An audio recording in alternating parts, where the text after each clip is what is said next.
Hi, I'm Lucas Crossover. Join us on the Shark. Hello, I'm Salotto, and join us on Shark Stream. Hey guys, I'm Feder Horst. Join us on the Shark Stream. I'm Christina Tkach. Join us on the Shark Stream. Hey guys, it's Jason. Join us on the Shark Stream tonight. I'm John Moore. Join me on the Shark Stream.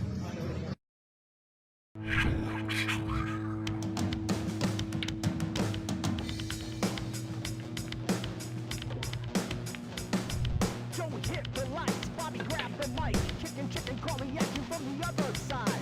Shark Stream, going live. We're about to enter water, only sharks survive. In 3, 2, 1.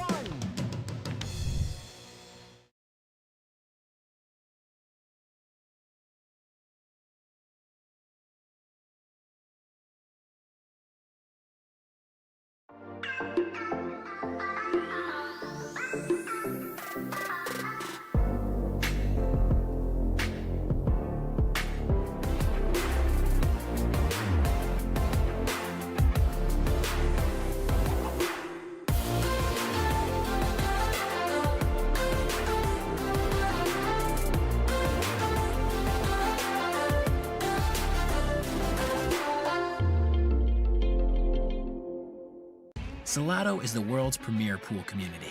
Playing your friends has never been more fun. Raise the bar with Salotto so regular practice can become real pressure. With monthly prizes and cash payouts, Salotto brings pool to the people. You can even submit match results to Fargo Rate through Salotto if you want, but you don't have to. Your race, your place. Make your matches count with Salotto. Download now and get started. No minimum play per month. 8, 9, 10 ball. You choose. It all counts. All right, what's going on? What's going on, everybody? Bobby Hilton here, coming to you live from the Shark Stream. And man, we got a good one for you right now. This is going to be the semifinals, the hot seat, they call it. They are both on the winner side. And this is Mr. Will Alley. And just bear with me 1 second while I add the names. They're getting ready to lag. And this is going to be a good one. This is going to be a race to 5. Make sure I spell his name correct. A-L-E-Y. And he is a 592. Sorry, 532. Probably, I'm sorry, 529. He's probably the highest Fargo in this event.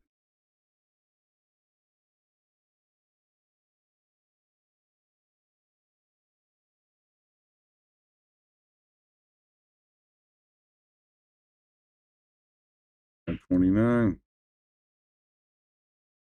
Race to 5 at 0-0. They're getting ready to start any minute. And you got Bobby Hilton in the booth along with Brian Brennan. He's going to be back in a second. This is going to be, whoever wins this is going to be guaranteed first or second in the tournament. And hold on 1 sec, guys.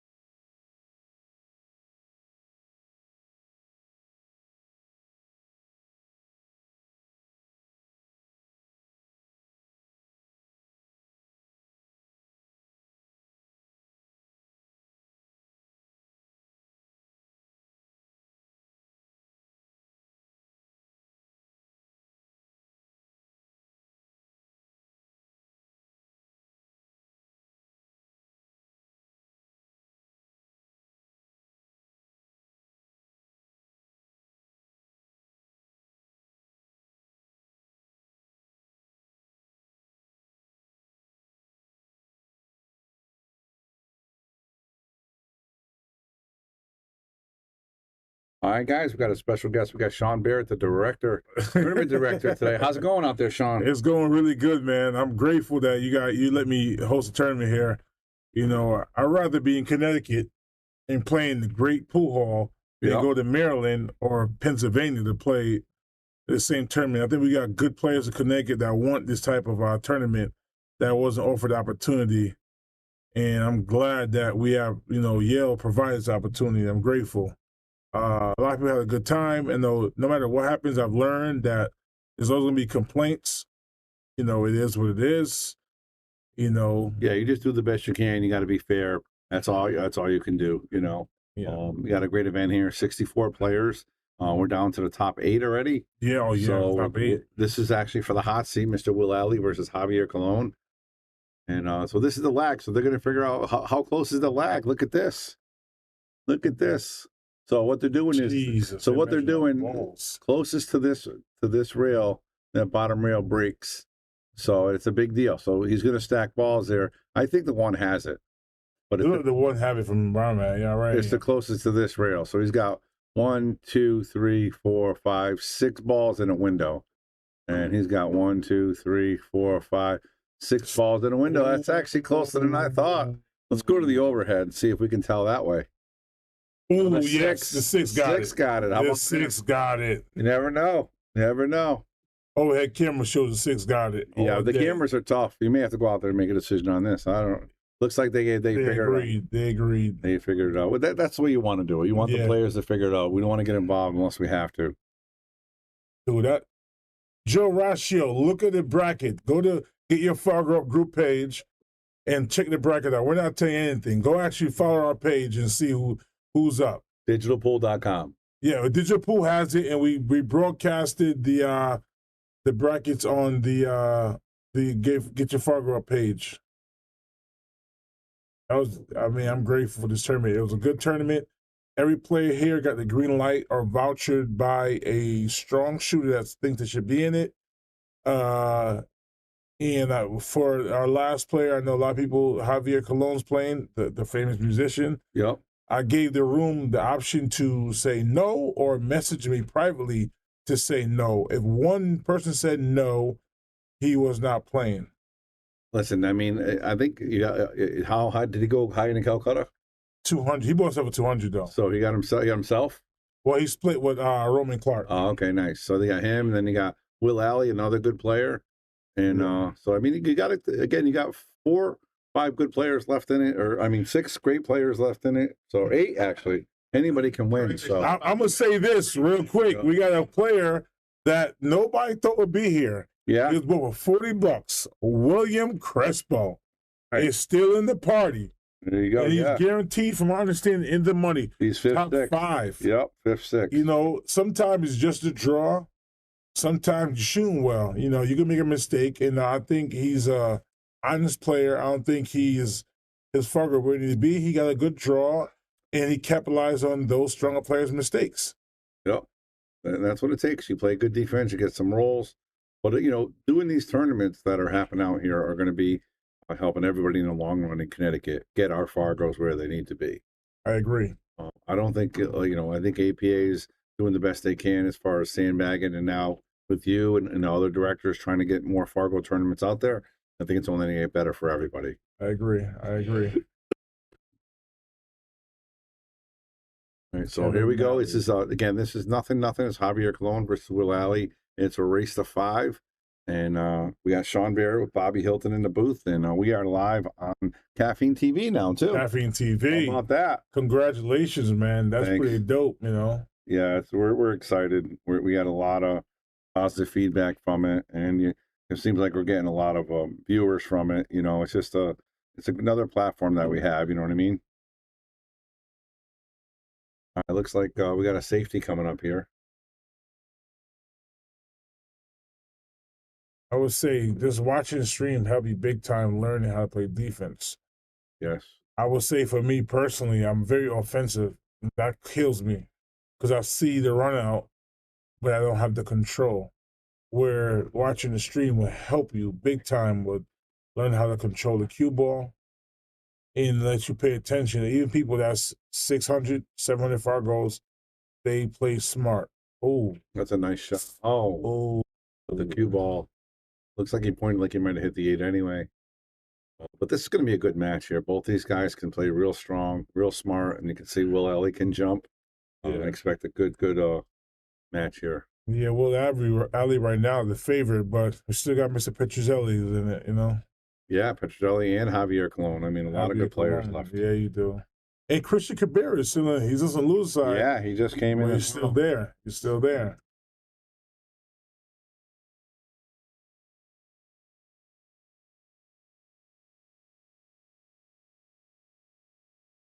It looks like he's going to try to make this 3 next. Just go 1 rail position. Oh, it comes up a little short. What, 4-inch pocket, Bobby? 4-inch pockets. They've been playing in them all day. Yeah, 4-inch pockets is a monster, man. They've been playing them all day for sure. For sure. All right, guys, while you're on here, let's share it out there. Let's get the numbers up. This is a great event. We're down to 8 players left, and it's going pretty quick. Yeah. Yeah, I think a race of 5 and a race of 3 and lose side is good. Yeah. I try to remove the 3 foul rule and extend the game a little longer, where I don't think much people lost the 3 foul rule, but the house were basically like Mike Tyson. Is like, if you don't freaking put the 3 foul rule back in, we're going to hurt you. So Yeah. I agreed to the 3 foul rule. But I don't think it came out in too much, so it's okay. It's not a bad rule. I like the rule, too. Yeah. I'm not a big fan of it, but I realize that we're not strong enough to where 3 fouls going to hurt us too much. Yeah. But you have people You that have to play those perfect safeties. Yeah. And if you're playing a 650 or 700, they can stick you in behind balls and get you on 3 or 4 times in a row. Yeah. And that's what you're trying to avoid, right? I was definitely trying to avoid that, but I already realized that these people Didn't get a rail yet. The cue ball going to get it? No, that's ball in hand. Now here's where Fear has a chance if he wanted to play it safe, but he has a pretty easy run here as well. So you can go to that 2, 3, 4 in the opposite. Everything's right here. Everything is a run out. But like I said earlier, you think you have it, but do you have the ball control to actually, complete the task? Yep. Good draw. And then for those of you guys who don't know, this is Javier Colon, the actual singer that won The Voice, the first season of The Voice. That's incredible, Sean. I know, right? Yeah. He's a great pool player and a great singer. Yeah, he's a great singer. He's got, look at that. Oh, he got lucky. How about that? Wow. Hey. All right, Andy shared it out. Thank you guys very much. Anybody else want to share it out there? And again, welcome you guys from Caffeine TV. I hope you guys enjoy some pool that we're giving you guys. And again, we're going to try to give you guys a lot of variety. This happens to be an amateur match, but we'll have a lot of pros as well coming. So make sure you guys stay tuned in to the Shark Stream, whether it's YouTube, Facebook, or on Caffeine. All right. Yeah. One real position. He's got everything right here, Sean. I know. It seems like it's over right here. He doesn't have to do too much. Just center ball. Try to bounce to almost where that spot is. Maybe a little bit. Oh. Again, that's the thing about this tournament. You're not getting those guys that are running packages, and they're not guaranteed to run out. I don't think much people had a break and run. I think from what I heard tonight, the whole day, it's altogether going to be 127 matches. I've heard about, I think, probably 2 break and runs. 2 break and runs. 2 break and runs. Wow. You're talking 5 matches, that's a good defense, per game for 2 break and runs. That's a great shot right there. Yeah, I will. But yeah, absolutely. That's what you wanted. You wanted a thing where everybody had a chance, and of course, the best players of this level still rising to the top, but it's not a guarantee. This looks like a close jump. This is oh wow! Yeah, he's gonna get a. I did not think he even get skipped past an 8 ball, but he did. That was a great shot right there. Didn't make it, but still a great shot. Likes and shared. Thank you for another awesome stream. All right, Shannon, appreciate that. We know you're a supporter. We appreciate that. Andy, what up, Bruce? Bruce, make sure you get in the next one, man. Get your Fargo so we get your Fargo up. Dr. Dre shared the Battlefield page on the Battlefield page. All right, Dre, appreciate that. Dre Smith. Bruce Evans. Yeah, he could have. What's his Fargo? I don't know, but I think Bruce and I are the same speed. He got me last time, but I think now, where I've been shooting recently and shooting a lot of stronger players, I think I'm up 488. See, Bruce, next time, you got to get in it early. Pay attention. We're going to be sure. It's going to be on the Billiards page next time it's posted. That page only, and then we'll share it to other pages. So that'll be the main page to apply. We're going to do a little different this time. We're going to make a Google form where it first signed up, so we can have a waiting list. So it's clean, it's correct. There's no who's next, who's this. We'll post it and make sure it's good. He's got a good chance to save him here. He can roll this ball. just nicely off that rail and leave the cue right behind. Oh, wow. Oh, you going to wait for it. It must have went for a Oh, you 9. can go for the gusto. I thought he was going to roll it right behind that 9 ball. Leave Yeah, I it thought he safe. was going to tap it real soft and he'll freeze the cue ball on the 9, but no.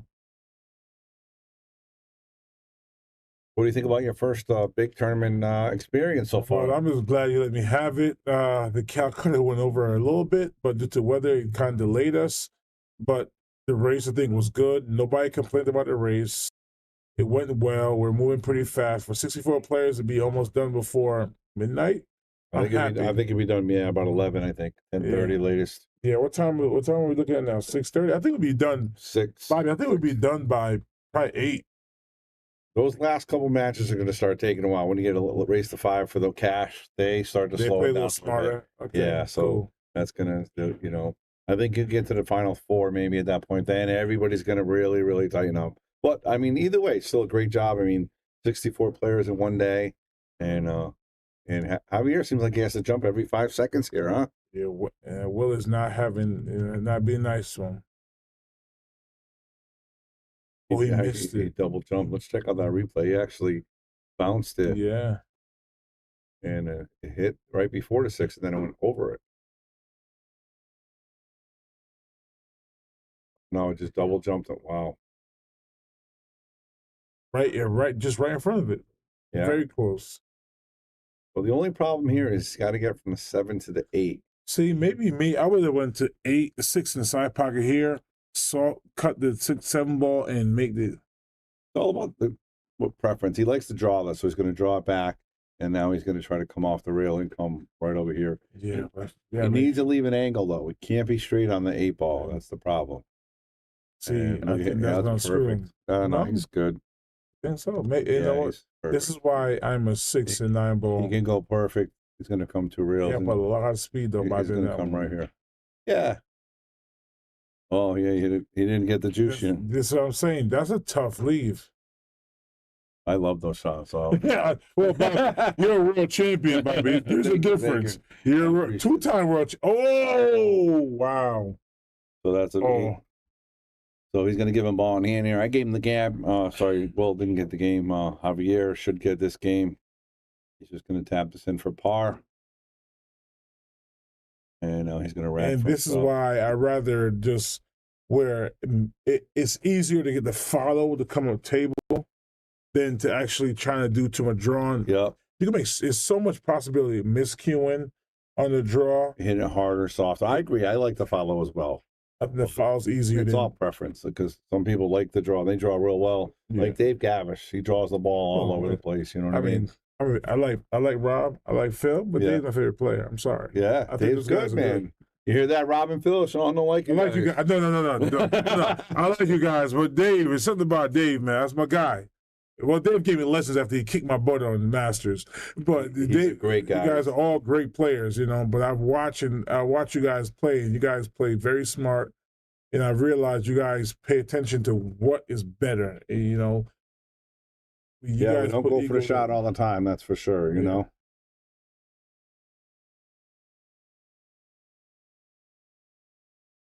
In 9 the spot make it a longer game because a lot of people cannot make balls on the break with 9 on the spot. Way harder. Now that's why you probably, like you said, only have a couple breaking runs in the tournament. If you had the break on the 9, the 1 on the spot, you'd probably have a lot more breaking runs. I think. I want to thank. First of all, I want to give him a big shout out, Eric Tang. Thank you. I've did small tournaments, not really like, at town in the past where I did a quick, race of 3, but this is something that I always want to do and I thought I could do, but you gave me your rules. I ended up a little bit, but you gave me the opportunity to utilize your rules and make this tournament a good tournament. I appreciate it.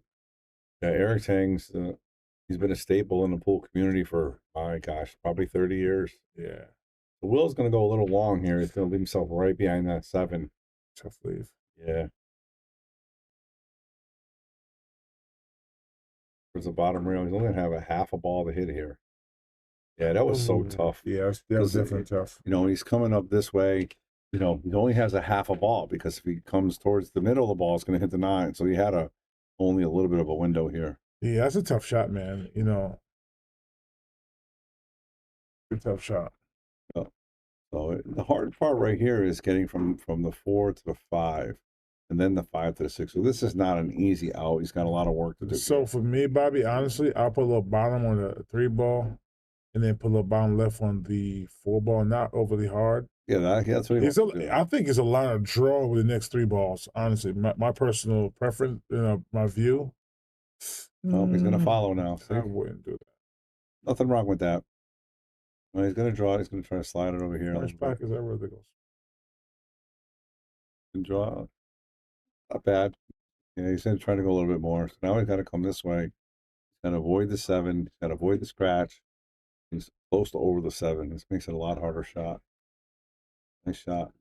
You know what I'm saying? Now he has to do a lot of follow on that freaking. I mean, we're not playing on regular pockets. We're playing on 4-inch pockets. It's a hard shot. Yes. I believe. He's got to be careful right here. Doesn't want the cue ball towards his pocket. He missed it. This is why I said tough on a 4-inch pocket. But Bobby, I gotta run because my wife is running the tournament. I You got it. Get to work. Get to work. You know, I'm grateful for her to hear me. Thank you very much. Thank you, Hector. I appreciate the compliment. All right.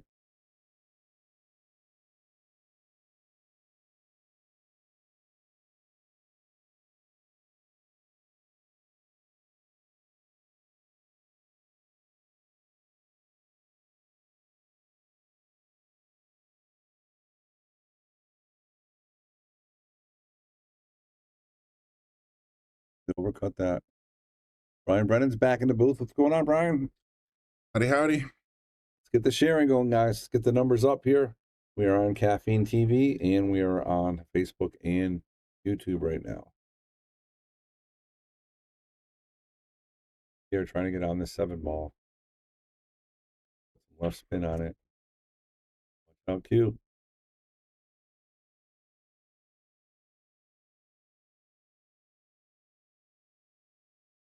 Okay, Will has a pretty clean shot here, and he's got to go forward here for the 7 inside.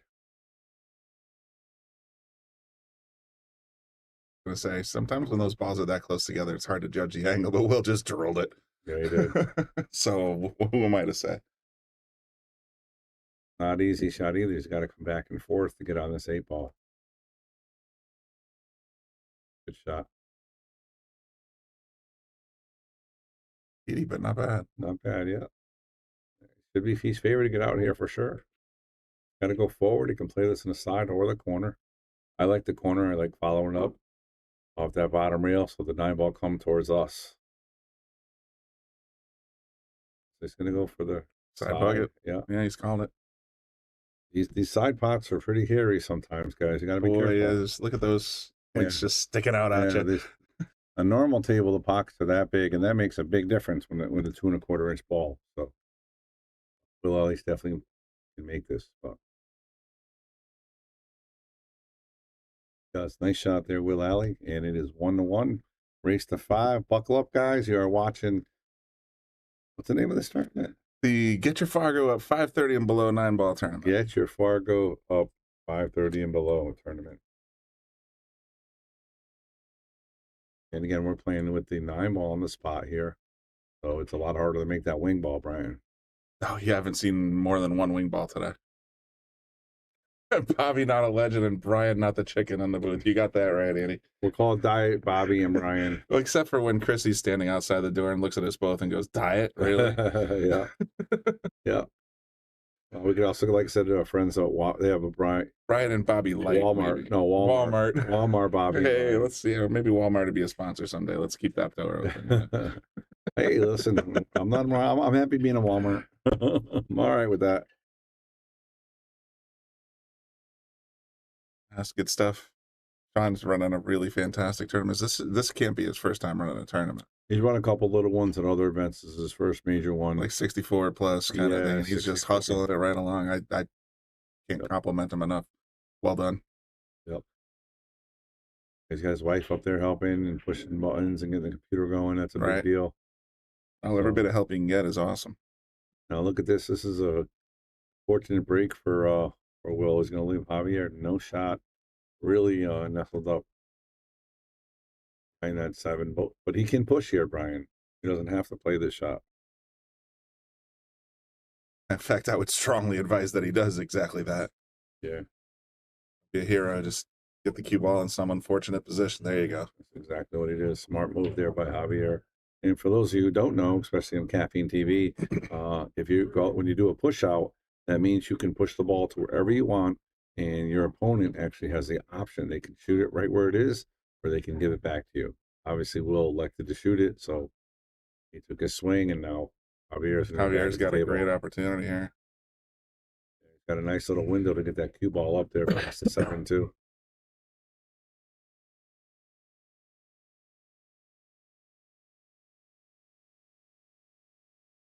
Doesn't want to be straight on the 2. That's the only thing. Oh, he took a little too much Pretty liberty with that though. ball. I think Mighty it's okay. unfortunate. Yeah, I don't think it's makeable. It's definitely hittable. These are the ones where you guys, if you're at home, you want to play safe, and all you have to do is hit this ball with a right hand spin, and nice and easy. And he's calling the 9 up here. But if you hit the ball nice and easy, the cue ball's right here. Then one's not going to have a pocket. It's a pretty simple save. That actually worked pretty good too. It worked out. Good shot. Works. Again, thank you guys for joining us all day. Hope you guys enjoyed the commentary and, of course, all the matches that we've had. We had a lot of matches today, Brian, right? You're telling me. Yeah. I've been here since 9:30. Yep. But we went live around 10:30, and it's been a long day. But at the same time, it's been great pool all day. I have not been finding myself, wandering mentally or anything. It's just terrific pool. These guys have been really playing and showing their stuff. Yep, for sure, for sure.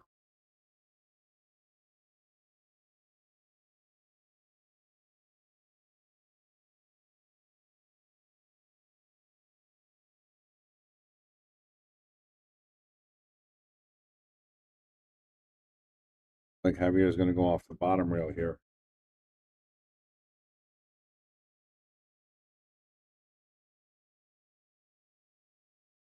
That's not going to work. So Will's going to have ball in hand here. And I got to like the respect of the players. Every time they foul or whatever, they just hand it over. No questions asked. You know what I mean? I don't like it. I mean, it's this crowd that you've cultivated down here at Yale Billiards. It's not a lot. There's no riffraff. There's no, there's no bad sports. Let's say it's just people are respectful, and that's the kind of thing. It's just decorum. So I don't even notice it anymore. It's just, but it is the right thing to do. You're right to point that out. Just say, you know what? He elected to go safe there. Choice. Yeah, I mean, he had ball in hand. Maybe he like the way to get position for the 2, or maybe she's planning for. Oh, you're going back and forth from the 1 to the 2 to the 3 in traffic. I could see how you just say, yeah, we'll just take a pause. Now, if he gets ball in hand, the 1, 2 are right there. So. Ooh, that's true. And he's on. Javier's on 2. And that 3 got a little more tied up now. So you're gonna be tempted. I would actually. I think I would. I don't know. I'm trying to think out loud. It looks like he's actually going to opt for. He's going to play safe here. He's going to try to go for 3 fouls. Yeah, he's going to try to put I like going the 1 ball this way, getting the 1 behind the 3-7 or the 3-4. He's just trying to stick it up on the 9. Yeah, nothing wrong with that. Well played. It's going to be a good. It's going to be a tough hit. Yeah, for sure. So wasn't Javier the one that got that crazy 3-rail 2-ball? Or was that? Yeah, no. Was that Christian? Yeah, it was a hit. No, it was Christian. It was Christian on the hit. I think you're right. It was Christian. Clint. Yeah, this is the hot seat match. This is really difficult because again, this 8 is in the way here. Yeah, so that's it. So that's going to be the rack. I believe that's 3, right? Yeah, it is. Yes. So Will Alley wins the rack. And again, for those of you guys who don't know, we call that a 3 foul rule. So if you scratch or foul, which means you don't hit the ball to a rail at any point, that is a foul. And if you do that for 3 consecutive times, as long as your opponent confirms to you that you are on 2, then it is a foul. And it is a loss of game. Loss of rack. I'm not doing flippers.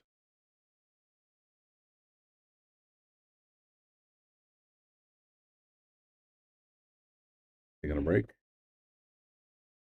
Hard to say.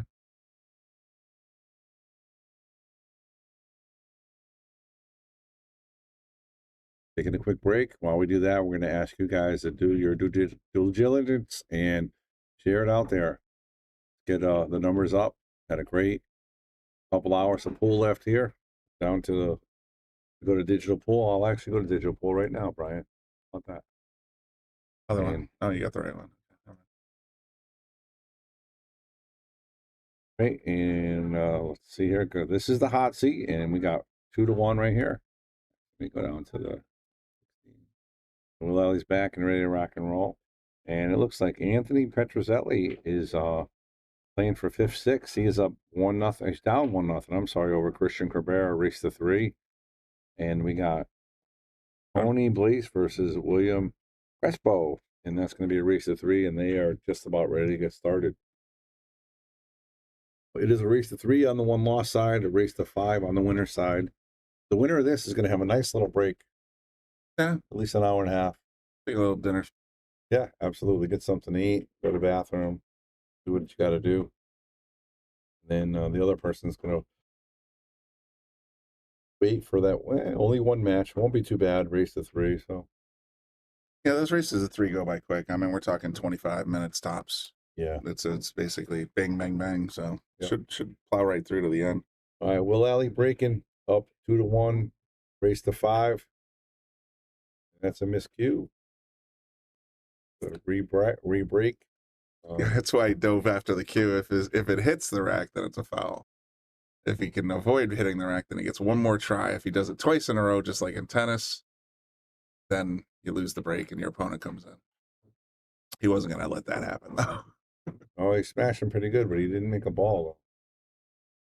Try break. So Javier Colon, the winner of The Voice season number 1, is going to be shooting. How crazy is that, Brian? I learned that today, and it blew my mind. It's like, oh, he's a winner of. Somebody had said, oh, he won some singing show, and I'm like, there's like 9,000 singing shows, and then somebody says, I googled him. The Voice season 1. It's That's like, kind of a big holy deal. smokes, that's incredible. Kind of a big deal. Got a great single, Destiny, one of his most popular songs, and he does a lot of covers with a lot of huge stars. He's an awesome guy. He's best. Okay. Yep. All right, here we go. Will was trying to get that one ball past the 2-9. I think we missed it. Did anything hit a rail? Did that go through? I think he caught a rail. Yeah, the one ball hit the rail. So The cue hit the rail after the one. And the cue and the one. There we go. 2 of them. One doesn't have a pocket here, though, Bry. Maybe the Not combo? an obvious one. You got a 1-2 combo possibility. Yep. Everything else is kind of locked up. Like that's exactly what Javier's lining up. 1-2 side pocket. That. But look at where he left the cue ball. Beautiful. He actually better off that way. Absolutely. You wouldn't want to be shooting that. I wouldn't want to be shooting at the next ball.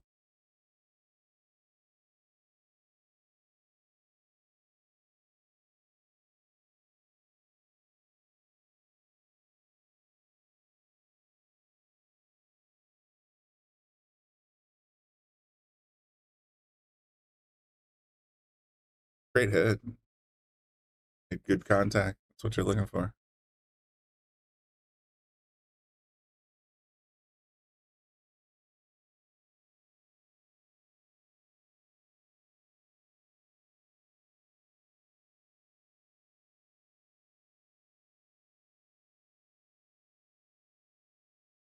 You're going to miss.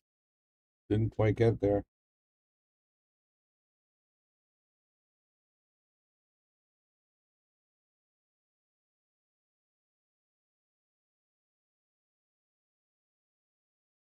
Well, went for the 1-6 combo, came up a little wide, but didn't sell much out here, so.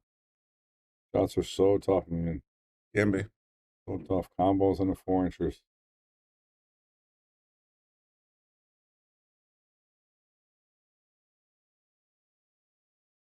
Gonna save him here.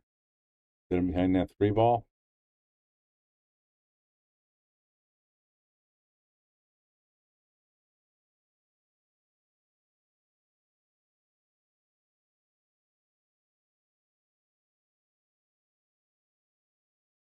Will's in the tank a little bit here.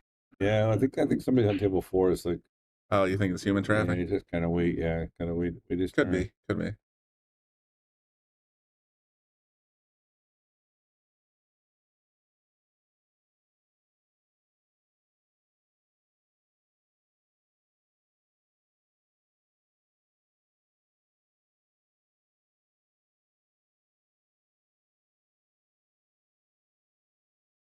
Looks like the score's not updated, but it looks like Crespo did lose. He is out. So after this match, with Anthony Petrozelli and Christian Cabrera. yeah, Christian Cabrera. Oh, that's interesting. I think it was Christian that put Petrozelli into this one-loss side. So this is a rematch of sorts. Yep. That's going to be a tough one. All right, so on hand for Javier. Wide open table. Like he's going to try to follow this and play this 2-ball in the side, 1 in the corner, 2 in the side. Wants to leave himself a nice angle before the side pocket so he can get to the 3-ball.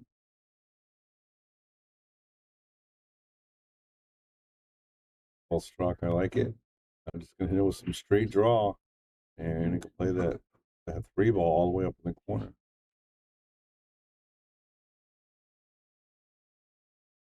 That's a bigger angle than I thought. Maybe not. I was saying he can draw it here, over here, but he may have too big of an angle.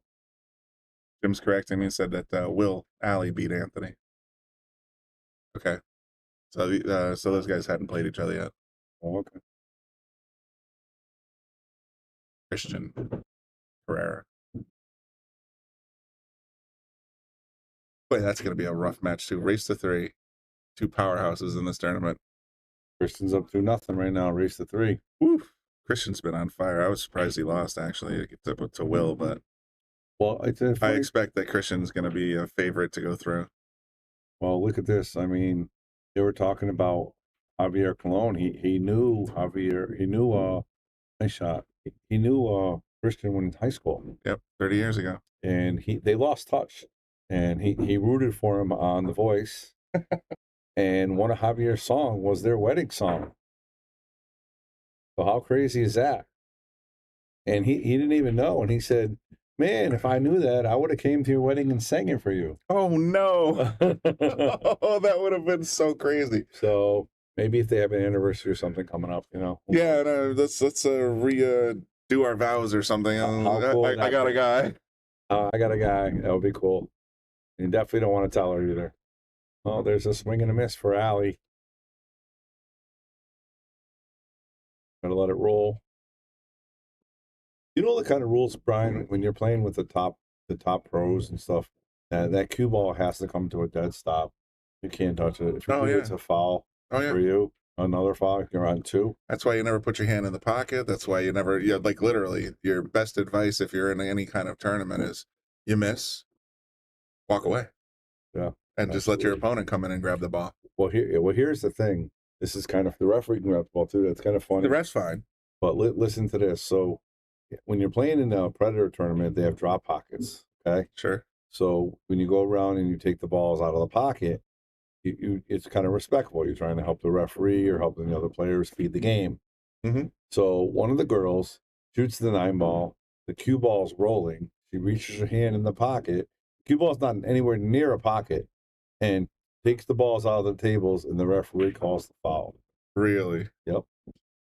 That's a little pedantic, but I guess at the end of the day, the ref's job is to enforce the rules. That the rules are the rules. You don't touch a ball. Common sense is don't touch a ball until the cue ball stops rolling. You want to be polite, but at the same time, do you want to give up a game? Yep. Heck no. Yep. That's really just walk away. Nobody will think you're rude if you let the ref do their job. Nope. That's the thing. A lot of these guys, and you know, I'm one of the nicer guys too, but at some point when you're playing that high level competition, you have to just worry about yourself. You know what I mean?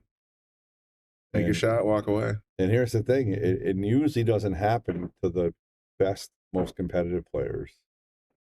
Usually, yeah, I don't. You don't see that happening to them. right? It's usually a middle of the road or a, players that just starting to find their gear, and and I don't know if it's a competitive mode where they don't care and they're only thinking about themselves. You know what I mean? Yep. But right, Javier with a really nice run here.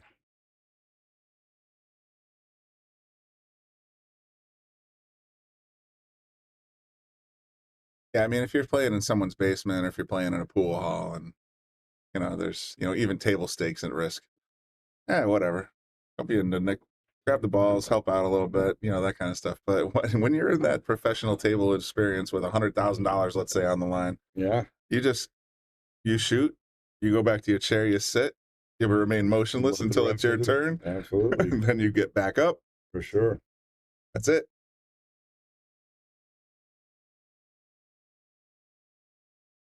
Pierre got a little funny on this 8-ball. He wanted to be a little more straighter. So now he's either going to have to go to the side, come back and forth. It looks like that's what he's going to do.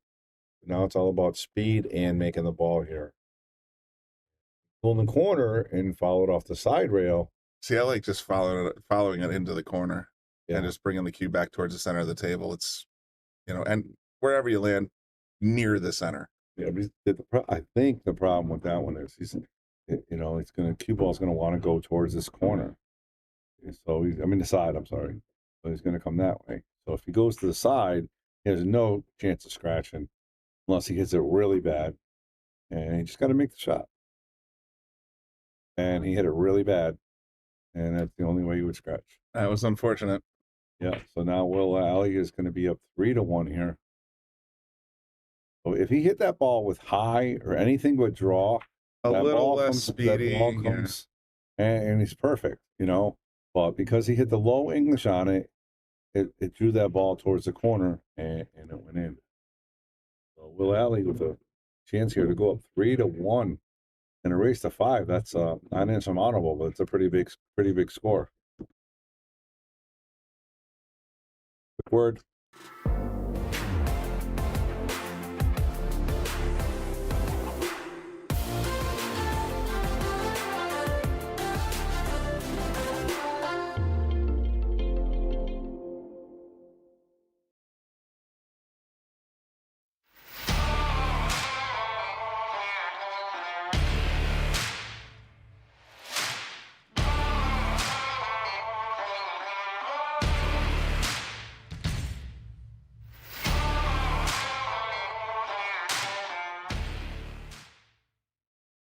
I'll be fine. Okay. All right, here we go, guys. 3-1, and again, we're finishing up rather quickly here. Hey, I'm going to get the update. Just hustling. I'm going to get the update on the other match. See if Christian won or Anthony is coming back.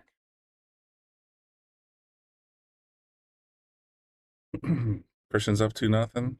Tony and William are tied. Then you're down to the loser of this. All right, so then those two matches will play each other. The loser of this match will play that winner, and then we're right back to the final table. Yep. So 3 rounds to go. Count that right? Yes, 3 rounds to go. You keep the pace. 25 minutes a game. Talking an hour and 15 minutes. Yeah, the finals will take a little bit longer, but yeah, I think we're going to be in the finals by 7:30. Will makes the ball in the break and has a clean shot here in this one here.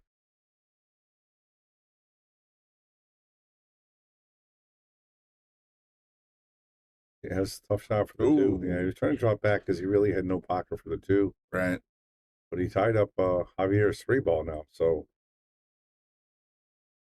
Javier has a nice couple balls.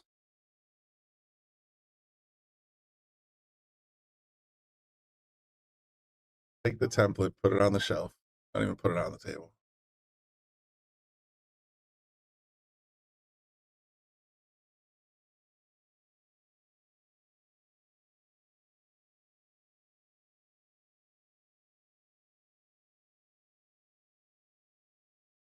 Off to a good start.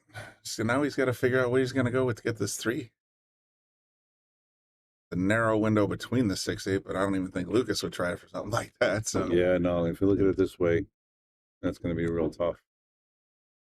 Yeah, I don't think you can make it actually. But I mean, the best thing to do is just try to come around, and maybe play a bank or a safe, or you can't miss this too. I mean, you make the 2, but you just got to leave yourself a position to play safe on the 3. Yeah, That's where my head's at. Yeah, just see a piece of. Give yourself enough to play safe. Yep, for sure, for sure.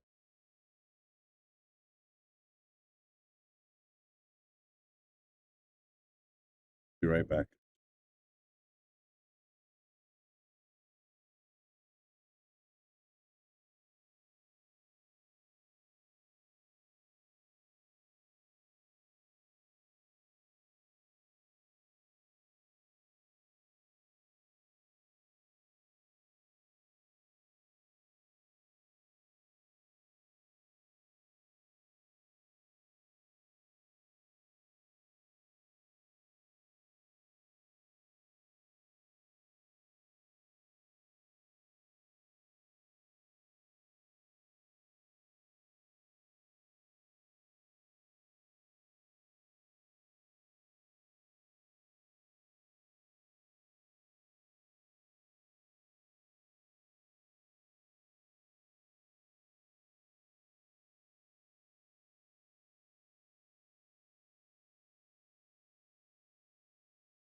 Mouse. All right, guys, we're back, and what a great shot there by Will Alley, trying to really take a stranglehold on this last set if he can win this game. You have enough to squeeze. Squeeze that 5. 2 rails, nice and easy, Will. Let the English do the work. That's a good shot. I like it. I like it. I like it. I like it.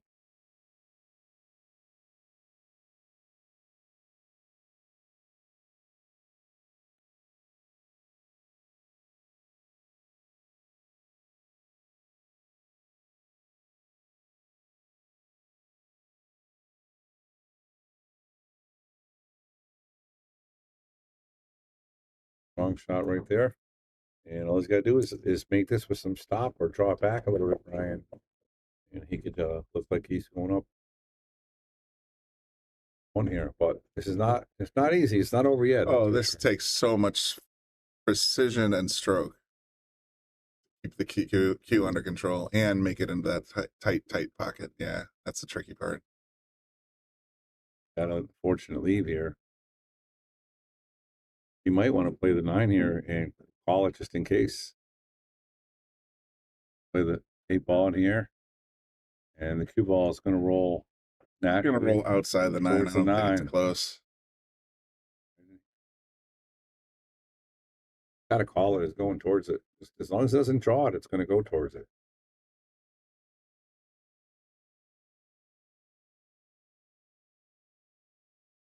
Got to make one of them. If not, it's going to be in big trouble. Leave that 8 hanging in the pocket, You take this time. I like that. Like I said multiple times, play the 8, take what the table gives you. Yeah, absolutely. Really unsure. Yeah, he's kind of in the tank. Yep.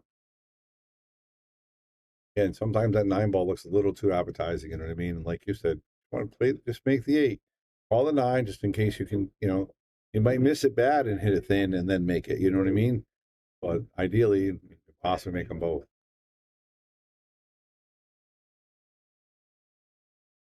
Hit it hard. He went for it. Yeah, I don't know. I don't like that. There's no reason to really hit that ball hard. All right, Will Alley, good opportunity here.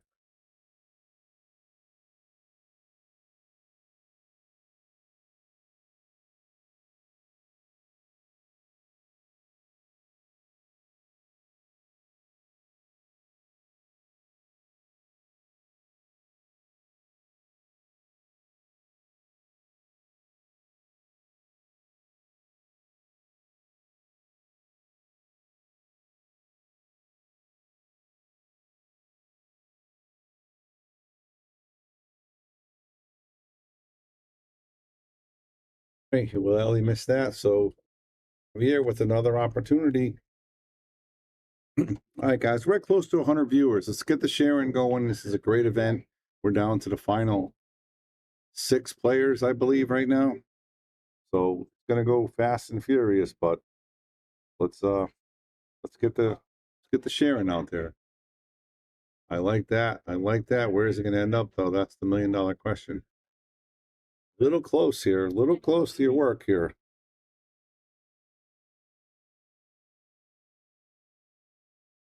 Okay, it looks like Christian Cabrera does take out Anthony Petrozelli 3-0. So he is guaranteed third, fourth, and he's going to be playing the winner of Tony Blass and William Crespo. All right, this is a tough. He's going to try to go forward here. He just played safe. Look at that shot. Great shot. Oh, a little too hard. Not bad, though. Really leaving Will a tough tester, if you will.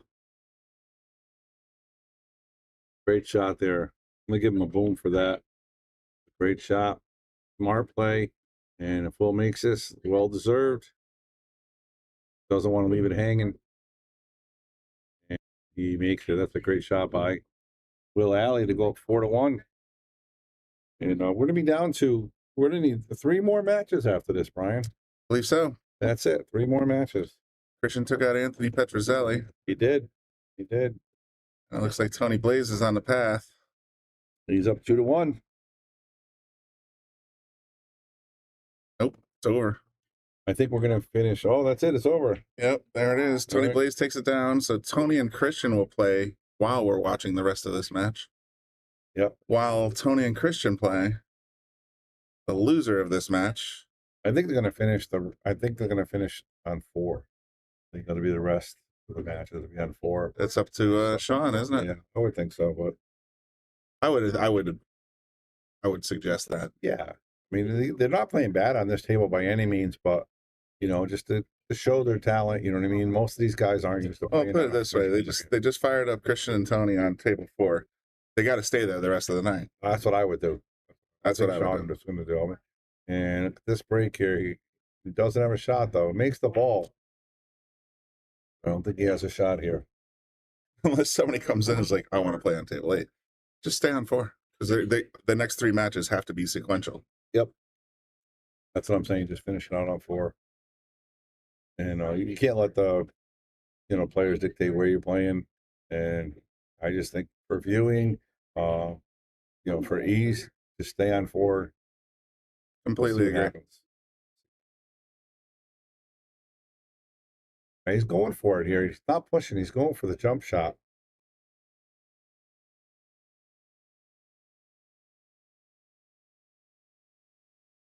That's a nice hit, but he doesn't make it.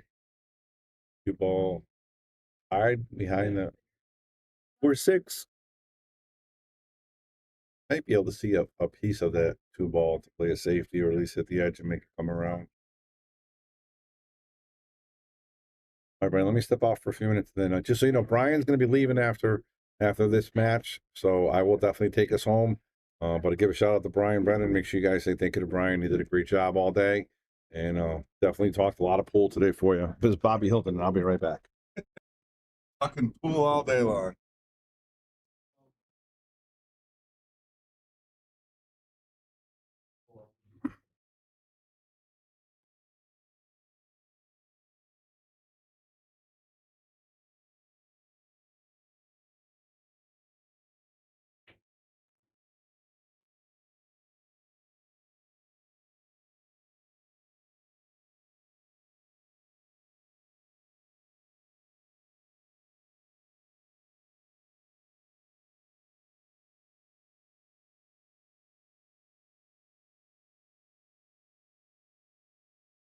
Well,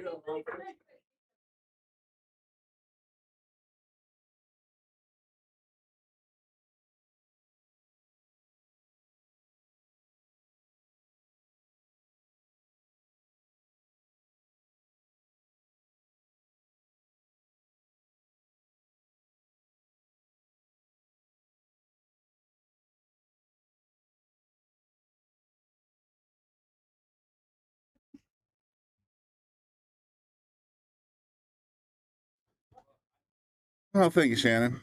Appreciate the compliment as always. Yeah, no, it's I had a blast today, so I'm happy to come down and do these kinds of tournaments. I think Bobby, you know, once you get to the good stuff, sometimes Bobby likes to come down and sort of run his own channel, and I'm perfectly okay with that. I've done a full-time job, 8 hours in the booth, so I kind of spent, but you know, like I said, good stuff, good stuff. And I know Teddy's wandering around. There's a couple other people that can join Bobby in the booth if you want someone to chat with. But I will be tuned in as well just to make sure I know how this whole story ends.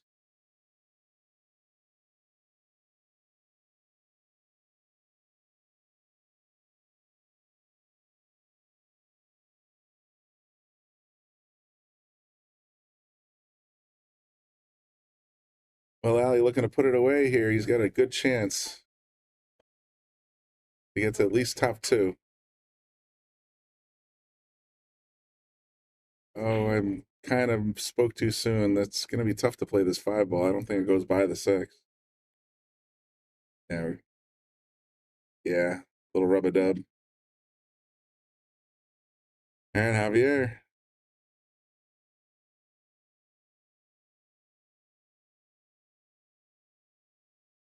So there's a match already in progress on table 4, the one-loss side. And that is Christian versus Tony. They're racing to 3. There's a good chance that the conclusion of this match and the beginning of that match will coincide, but we'll wait and see what happens. I'm going to go ahead and set up the table 4 stuff for Bobby.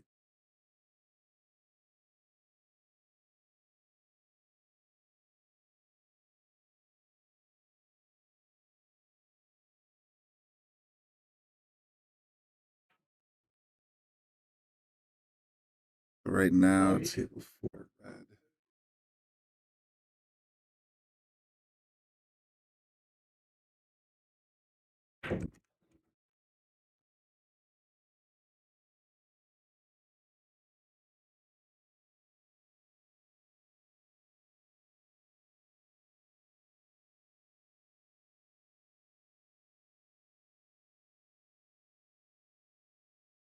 Well, Allie's looking good to run out here. If he can make this cut, it's going to be set over.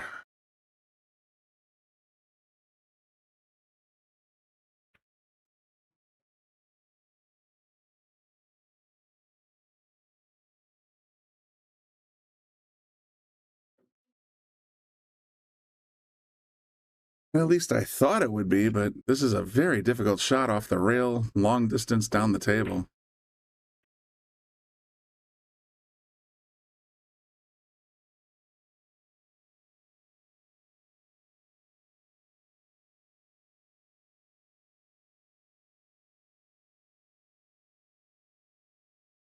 Wow. I wonder if he miscued over the top or if he was trying for a safe there. Really hard to say.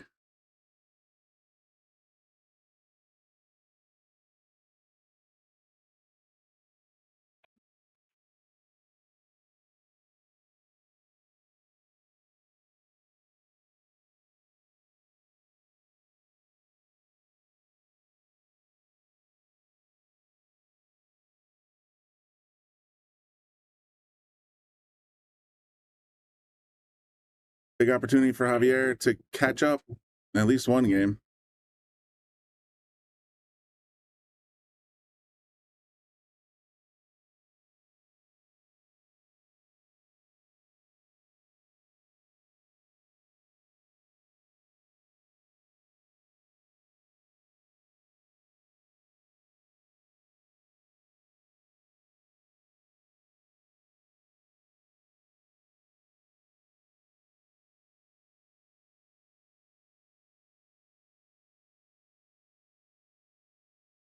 Ooh, just a little outside. Thought he had it. Big opportunity for Will to put this away.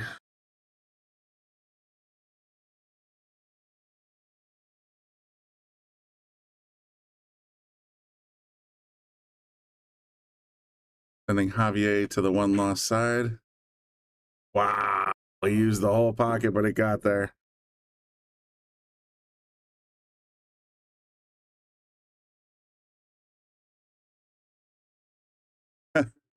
Thought I'd be able to get there in time to see the shaking of the hands, but I guess that went a little quicker than I thought. I'm going to take you over to the table 4 game already in progress. That's Christian Cabrera, 527. Tony Blaze, 515. Tony has 1 game already in this race to 3. The winner of this game will go on to play Javier Colon.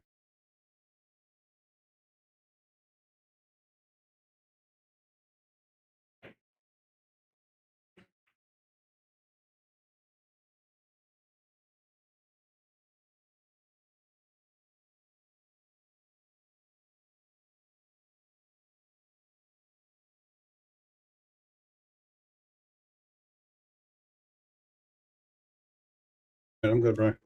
You ready to rock? Yep. I got you all set up in table 4, which is going to be your home for the rest of the night. Yep. That's it. And I think so. So Cool. Tony Blaze is up 1-0. Awesome. Christian at the table. Thank you. Yep. See you later.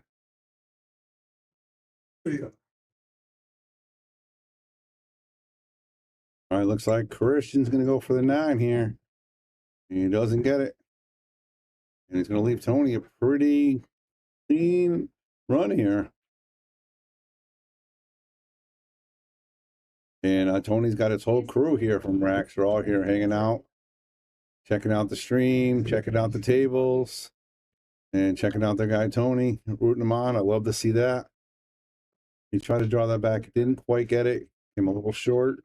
He might have to play a kick here. Looks like he's going to call the 9 just in case. I like that. It's a pretty good move. All right, everybody, don't go anywhere. We're down to about 4 players. We got 3 matches left, possibly 4 if the last match goes to full double. And it's going to be races to 3 except for the finals.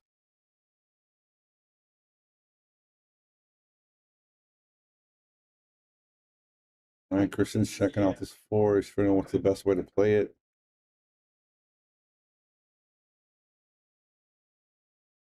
Get over here and try to draw it to that side rail.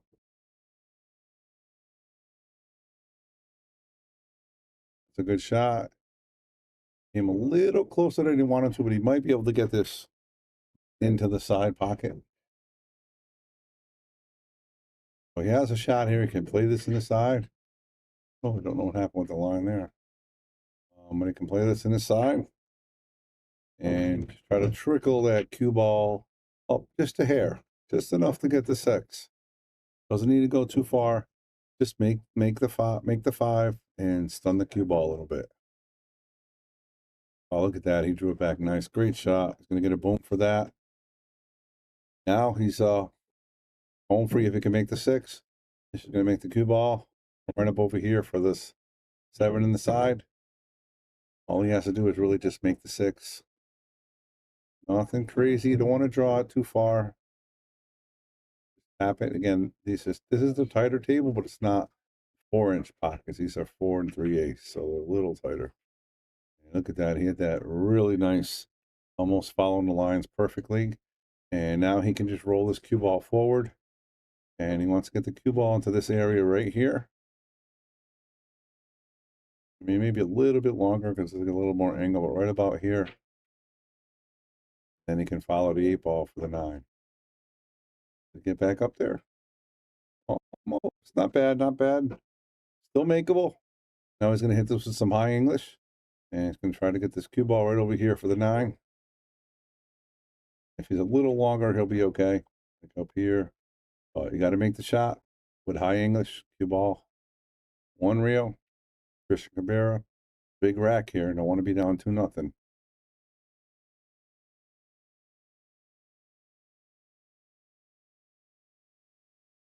Oh, he followed it all the way down. That's even better. That's a great shot. Nice stroke.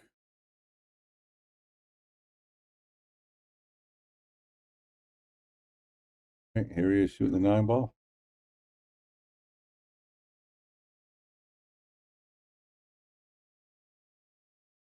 And there's a lot at stake right here. There's a pretty good prize money for this tournament. And he does make it, does not scratch. So it is now 1-1. Race to 3. We are playing Rack Your Own 9-ball. Call the 9-ball. This is the 530. Get your Fargo rate up. 530 and under. And we are coming to you live on 3 platforms. We are coming on the Shark Stream Facebook, Shark Stream YouTube, and the Shark Stream on Caffeine TV. Hope you guys enjoying the stream out there. Bobby Hilton in the booth. Giving you guys live play-by-play by Tony Blaze versus Christian Cabrera. And this is for the number 4 spot in this tournament. And the winner will advance to try to get to the number 1 spot. And Chris is going to be breaking here. Go to the overhead. Check out the break.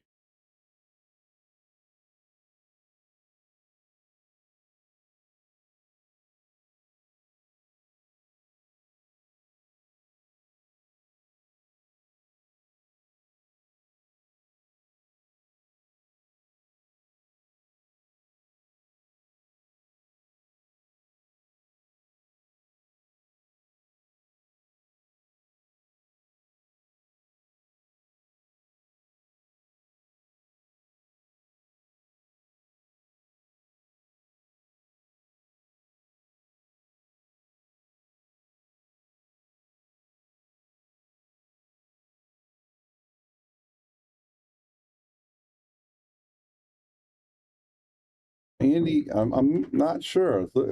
I'm looking at caffeine and looks like a small number. Doesn't look like as many as before. I'm not sure why.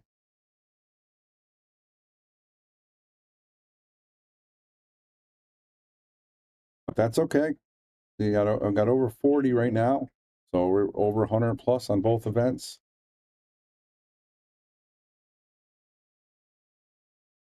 And again, this isn't a major high pressure tournament with pros and everything like that, or our list. This is a 530 and under. Well, we expect to give you guys a good time. So that's what we're doing. All right, Christian, he makes a ball on the break. It looks like he's going to try to play safe on the 1 ball and try to leave the cue ball right where the 1 is and get the cue ball out of the way. Actually, you can do it around the table. And look at that. It's a beautiful shot there by Christian. And again, the loser of this is going to get 4th place. And the winner is going to 4th place. The winner is going to move on. Going to try to ball here. Nice hit right there by Tony. Strong play. Christian back at the table. Couple options here. He could play it safe, or he can try to cut this ball in the corner.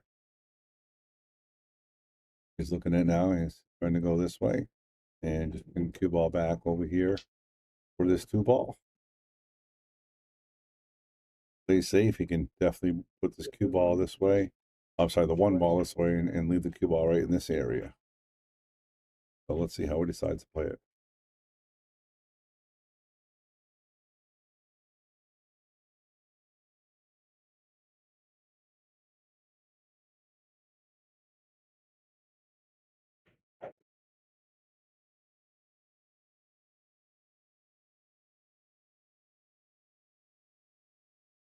Nice shot, but unfortunately left himself a little bit tough.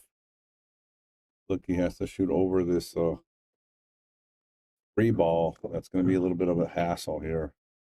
He's hoping to be more over here so he can make it and just leave the cue here. Now he's going to have to, ball's going to want to run now. Want to run this way, away from the 3.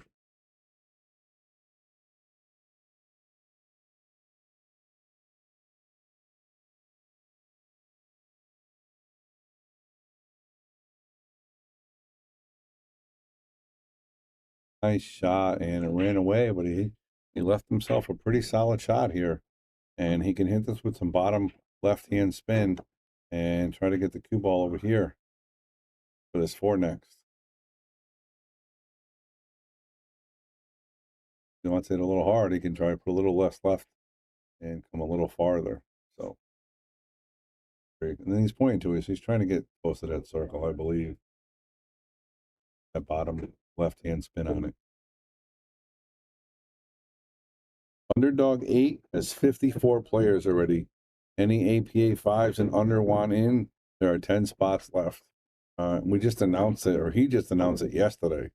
So if you guys are interested in play APA, and look at that shot, beautiful. You decided to go off the one rail, and perfect. Great shot there by Christian. A little difficult here to get on the 5. So any of you guys out there, you want to watch, so you want to play in the underdog number 8. I can't believe there's 8 of them already. Holy cow. Message Hector Sanchez or Michelle Schroeder and sign up today. Sign up today.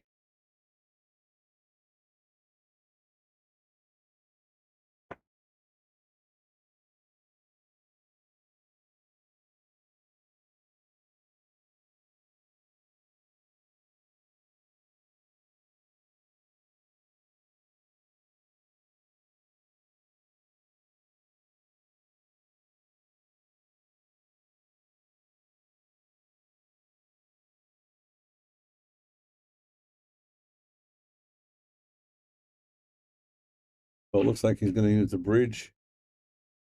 I like the draw here. He's going follow. The problem with the follow, he's got to get past the 9 or he's in trouble. The draw, he can even mess up and hit it short and be okay. I really like the draw here. That's exactly why.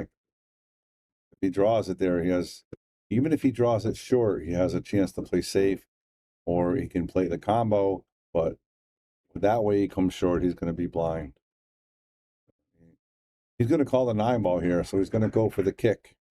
Kick, combo, 9 ball in his pocket.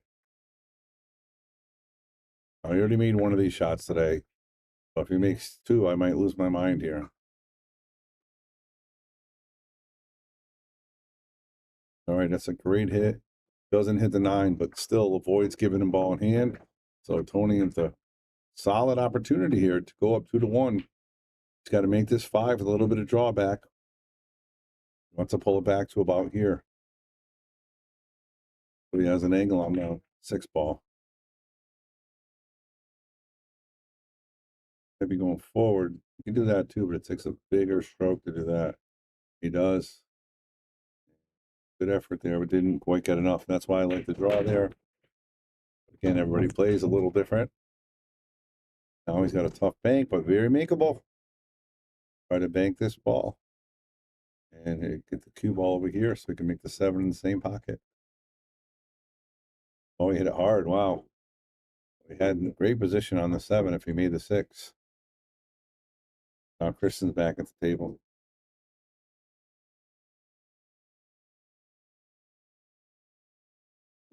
Eddie Salotto Jr. Put him in, Hector. Put him in. Message him up.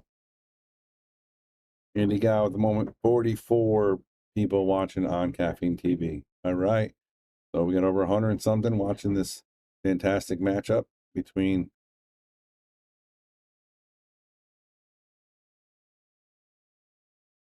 these last 4 players. Look at that stroke. He actually drew it too much. But this is a tough shot here. But it's makeable.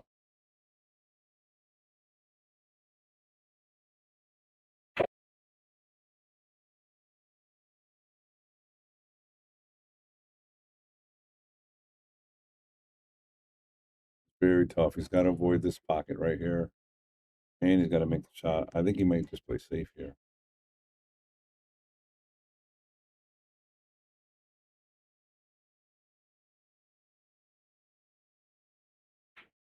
Oh my goodness. Oh my goodness. Look at that shot. That was so wrong. He made such a great shot.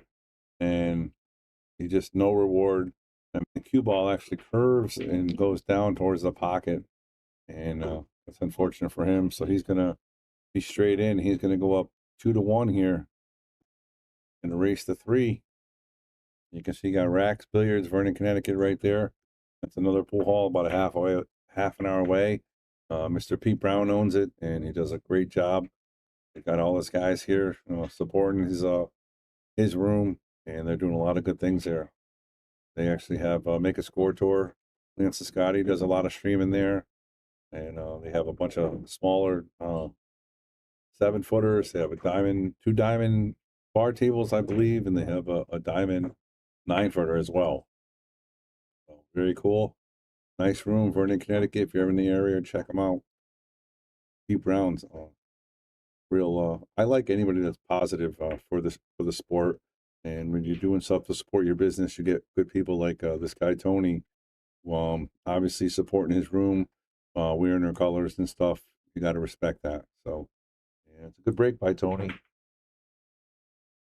Has a 1 bank shot here.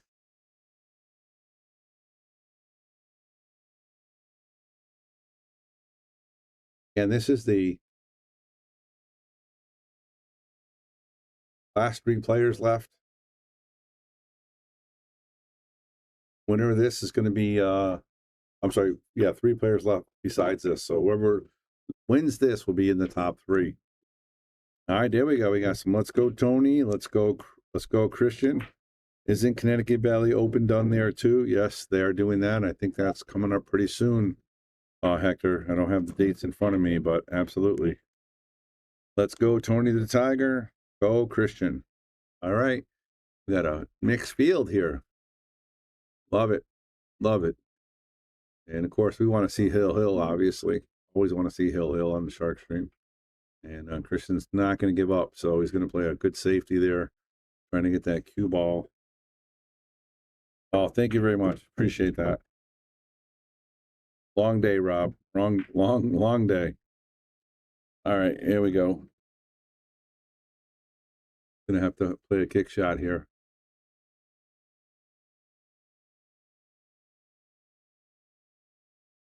Jim, if you look at the scoreboard, it says Tony has 2 and Christian has 1.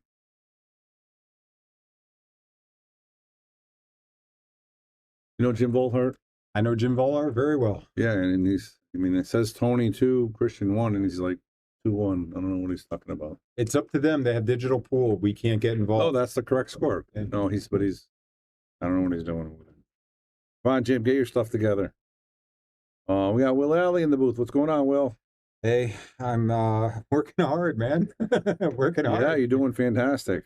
I'm trying. Doing the best I can. It's a long day. I started shooting at 7 a.m. So I'm 7 a.m. in my house. Oh, my I goodness. shot for an hour at my house before I came down here. Wow. Well, it shows you had a couple of really good matches. You beat Anthony Petrozelli. And then Christian Cabrera, right? Or no, not Christian. I beat Javier, and he was playing very strong. Yeah, he is. I think I just outsmarted him a little bit on some of those 3 fouls. Yep. There's Giovanni watching from Branford. How you doing? Well, yeah, this is a great event, right? It's really good. It's really good. I mean, it's similar to like all the events that they run like in Pennsylvania and Rhode Island, and it gives everybody a chance. I like the capped events. I mean, I know that like a lot of people don't, but the capped events, I'm not going to be able to go. Thank you, Hector. Probably won't be in the 520 or 530 and under after today, but that's okay. Mm-hmm. That table 4 table 8 is hard to play on. That table is a humbling table. Yeah. I did the best I could on. Like I felt I dropped the 8 ball on that. I was like, oh come on, I hit that good enough. Yeah, no, you played really good, and I even commented, I'm like, we're not playing the finals and stuff on 8 or anything like that. But you and a lot of the guys that played on it played very well on it. Yeah, I appreciate it. So, and it's a tough table. Well, you know what you get into. It's a set of 4-inch pockets. Earl Strickland wants every table in the world to be 4-inch pockets. Yeah, that's tough. hey, Andy Gow, my daughter isn't in Girl Scouts anymore, but if you need Girl Scout cookies, private message me. I got a guy at work doing it. I will hook you up. He's a nice guy. Sarah Archer always does it as well. Yeah. If you message Sarah Archer, she'll always Oh, Brantford, Ontario. Very nice. Talking about Canada. Very nice. Awesome. Known Christian Cabrera for about 30 years. I actually went to his wedding. You want to hear a funny story? So we are just talking about this. So I guess he knew Javier in high school. Did you know Javier too? I did not know Javier. So because you're talking about the same time frame. It is. And I didn't know him. And he said that they met for the first time in 30 years here and so played each other. Yeah. How crazy is that? Crazy. And he said if he knew that, and they used Javier's song in their wedding. Yeah. And he said if he knew that, he would have went and sang it live. I'm sure he would have. How about that? Yeah, he's a really nice guy, Javier. I talked to him for a little bit after the match. You know, he shot well. He didn't get some good rolls. And when I missed, I left him tough, especially for this table. So you both played good. I mean, he's a good player, and Christian is one super guy. Like I said, you know him a lot. He's just one of the nice guys in pool. He used to dominate the state of Connecticut way back, and you know, before all these tournaments and stuff, when it was really just the APA, he was dominating this. Yeah. Then he took a lot of hiatus with family, kids, and stuff like that. Yeah. Yeah, you can tell he really loves the game, and he's not giving up here. He's down 2-1, and he's battling right here. Billy, it looks like he's looking for the safety because the cue's going to run into net 7. He's a smart player, so you know it's always tough when you're going up against a smart guy. He made a great shot last track. I don't know if you saw it on the 7 ball. And unfortunately, he had to cut it really thin. And he scratched. Yeah, the cue ball scratched. That hurts. And there's that shot, that smartness that you're talking about. Great shot right there. Yeah, the score is 2-1. Tony has 2, Kristen has 1. It's a race to 3. We got Will Alley right here on my right. He's in the hot seat. And then we got Javier Colon waiting for the winner of this match. And the winner of that will face Will for the finals. Do you know if it's a full double? They have to beat you twice? I think so. I think so. they, We I don't think they know have to yet, beat me but we think twice, so. so I'll find out when I go there. I've really been not paying attention to the brackets or anything else because I just feel when you're at an event, it's better to focus on the moment and what you're doing, not what could be later on. So I'm not really paying attention to that kind of stuff. Yep. I met a new lady today at the gym. Should I take her out to play pool? If I'm a good pool player, absolutely. You know, why not show your stuff on the pool table? You know, a lot of people have a good time just laughing and joking around and can definitely show how to play pool. So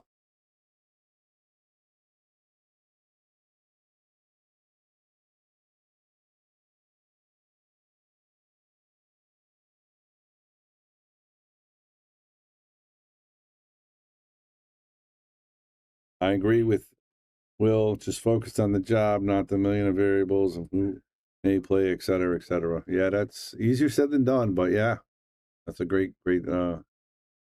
mindset. Great Nick Barner said, how did you come back from 9-1? He said, you don't play your opponent, you just play the game. Yeah. If you play the game, all that other stuff doesn't matter. Yeah, I use headphones sometimes, especially when I know there's especially down here in Connecticut, because there's a lot of people that know me and there's distractions that go on. So I like Anthony Petrozelli, I jumped 3 shots. I made 3 jump shots in his match. I knew he'd be chirping, right? But I had my noise so loud in my head, I'm not hearing any of that. Yeah. Right? Because I don't want to, right? I just want to focus on what I'm doing. Like Christian's taking his time right here. Yeah, he's looking at his safety here, I think. No, he's looking to play the 9. So he wants to watch the hit that it hits the 4 first. So how about that?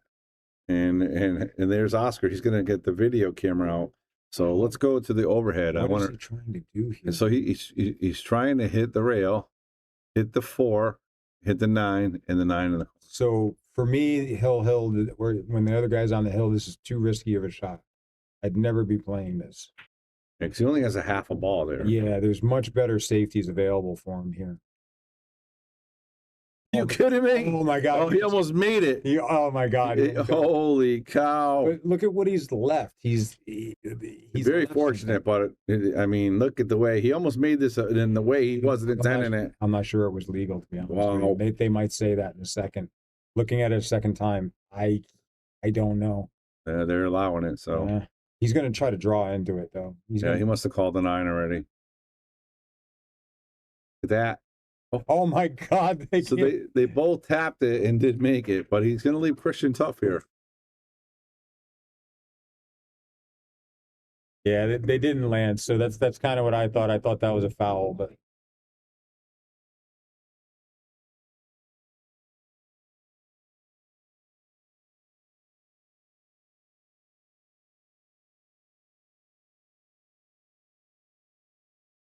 Yeah, they better look at that again.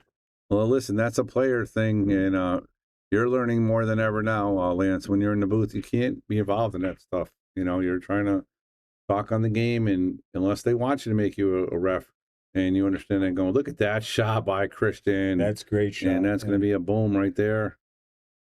But you know, going in that unless everybody agrees that they want to go to the camera in every single shot, you really want to stay out of it. Like you were talking about, you got to keep score yourself. Yeah, digital pool. It's not about. I'm talking to Will. I may forget a game or whatever. It's not my responsibility to keep track of your racks. That wasn't a foul. Here we go. All right, guys. We always want a hill on the Shark Stream. Who are you rooting for, Will? I have to root for Christian because I've known him for so long. Yeah. You know, I mean, I consider him a friend. You know, when he came back here, we talked, you know, right away when he started coming back and getting into it. He's just a great guy.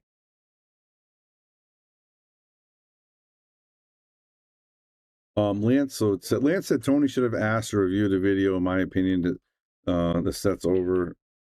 So, Lance, this is the way I look at it. Not saying it's a foul, but it was definitely worth looking into. This is the way I look at it, Lance. I think Tony's done some tournaments, but he hasn't done like the tournaments like myself every weekend for the last number of years, right? So he'll learn from that. He'll probably listen to this video, and I bet you next time he gets something close like that, he won't let that happen again. That's just my 2 cents on it.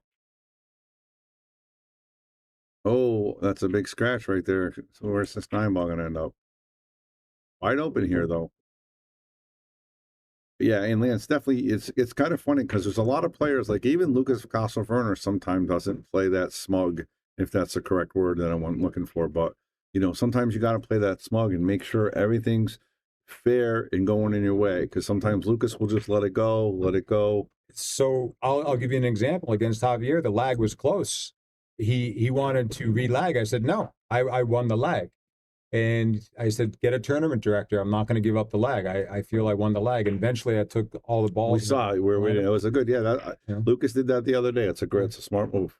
You know, and it just comes down to, I mean, I know I have a good break and I don't want to give that up with 9 on the spot. It changes the way the racks go. So, all right, what's Tony going to do here? Is he going to go for this 9-ball? I would not. I wouldn't either. He's wide open here. He's just got to get from the 4 to the 5. Everything else. And I think it's a natural angle. If he just plays it, it's natural. It's going to come around the 8. Got to be careful for the 8-ball here. He drew it though. Oh, nice. That's all I thought I was going to do. I said, be careful of the 8. Oh, I got the ball screwed up again, don't I? Yeah. I always do it on these. All right, now he's a little out of whack here. He's got to be really careful here. And don't forget, if he's going to draw this, it's going to be a lot more chance of rattling the ball. Got to hit this true if he's going to draw it.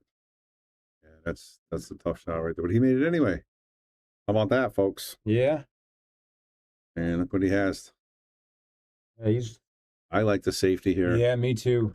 Just roll this 5-ball past the 6. Try not to get in front of the pocket, though, for the easy kick. And roll this cue ball right on this 6-ball with high English. Oh, he went for the combo, and he made it. Great shot. And he's going to get a boom for that. That was well played. All right, Tony the Tiger here looking to take care of business here. He's 2 balls away from making it to the top 3. He's got the nice angle to get on the 9-ball. Just come straight forward, a little bit of right spin. It's all about pocketing balls right now, Will. Yeah, just hit it hard enough to get on the other side of the 9-ball. That's all you want to do. Yep. Oh, there it is. He got perfect on it. He got it. I mean, he jumped out a little bit, so he's clearly nervous. But yeah, he jumped. Oh, I think he's fine. Of course. Looking really good here. All right, Kristen comes in 4th. Congratulations, Tony. I'm going to reset the scene, and we're going to get right back into it, guys. Don't go anywhere. We're going to put up Javier Colon, and then the winner's going to play Mr. Will Alley.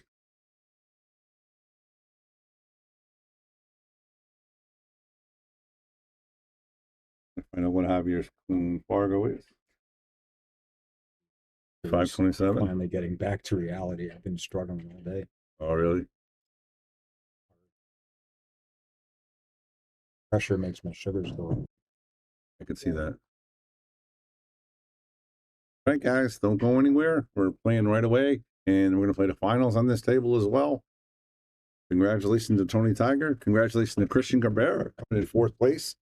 54 players and cash in that as well.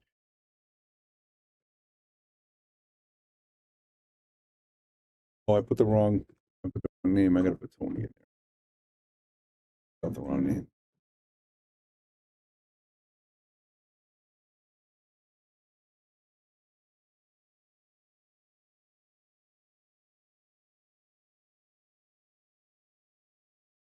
And it's with an O.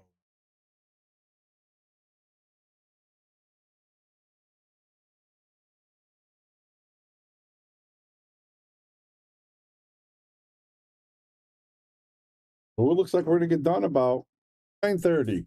Not bad. That's not bad at all. I am definitely, at this point, I'm going to be honest about you. I'm tired.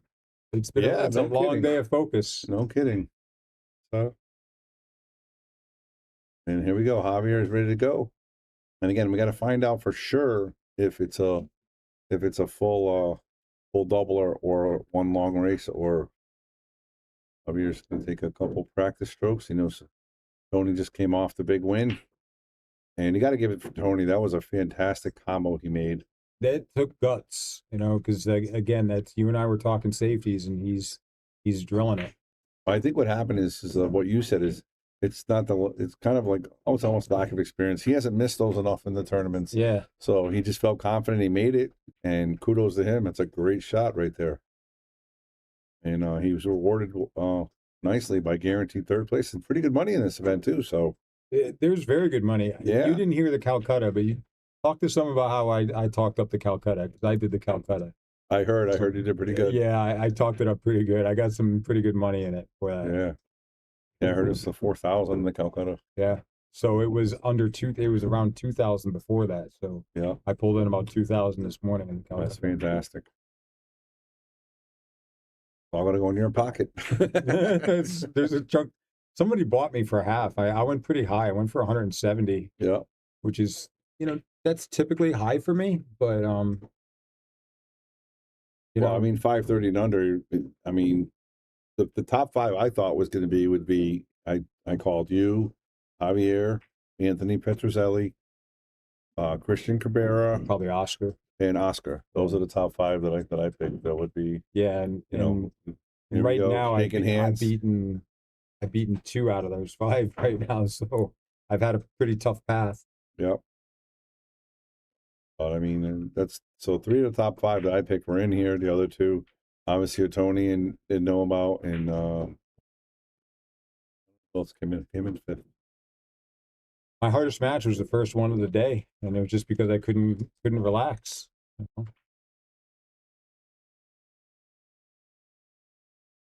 right, so Javier wins the lag. It's nothing, and a race to 3.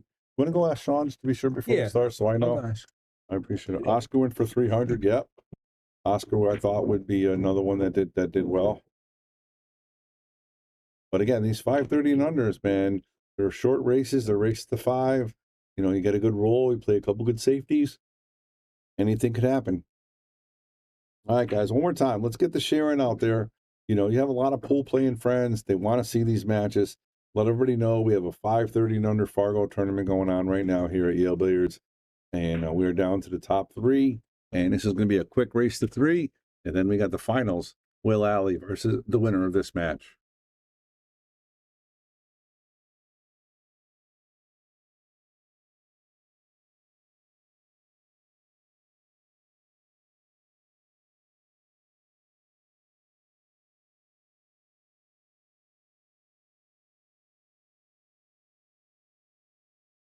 So, Bobby, I got all the info now. All right, here we go. We got the info, guys. Coming live. It's a true double elimination. Race to 5 in the first set and a race to 3 in the second set. All right. So you guys want to keep me here as long as possible. That's what the goal is. I don't. There you go. That's right. That's right. Clint Dixon knew. There we go. True double. True double. So the first race is going to be a race to 5, and then if Will loses, the second race will be a race to 3. Oh, like that. Tony comes out firing with the safety.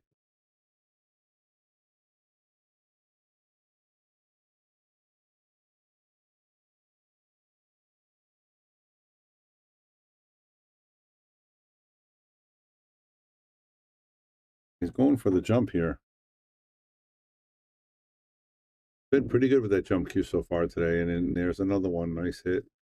And not going to make it, but he's going to leave Tony a pretty difficult shot, I believe, here. I don't think he can see it. I think he's got to come off the bottom rail here, Will. Yeah, these are tough. There's a possible scratch there if he hits the inside of the one. That corner pocket's big right now. Yeah, and I thought we'd go this way with some right spin. So it's weird because there's not supposed to be any masses. I've seen a few of them. There's a great hit. I've seen a few of them. Not supposed to be any masses.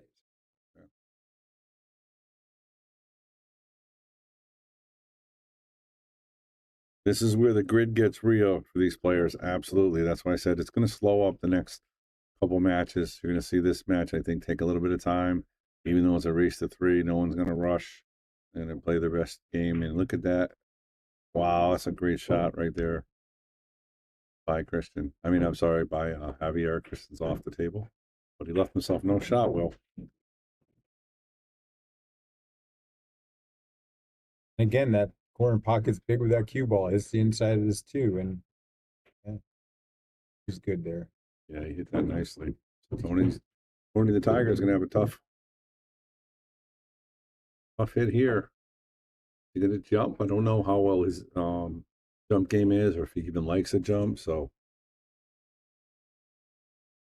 yeah, Hector, it is. Yeah, grind. We know what you meant, Shannon.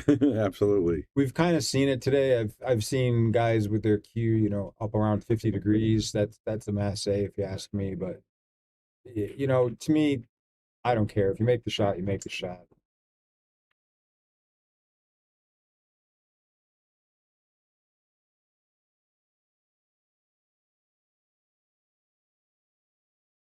All right. I don't see any trouble balls here, Will. No, the only thing that I see like this, I don't like. I don't like how he got here. Yeah. You might run into this 4 ball here now. It does. It actually worked out okay. But yeah, he got away with it. Now he's going to try to just punch this ball, and Ooh, that's ball a somewhere over here. Funny angle though. That's going to run away. Yeah. That's 6 balls in play. Yeah, he's got to stay on this side. He may go back and forth now. I have to come back and forth. He plays soft. I'd be surprised. Yeah, back and forth. Yeah, he's good though. All right. Now let's put a little bit of right hand spin on this ball. Get on this 6. Half ball, right hand spin.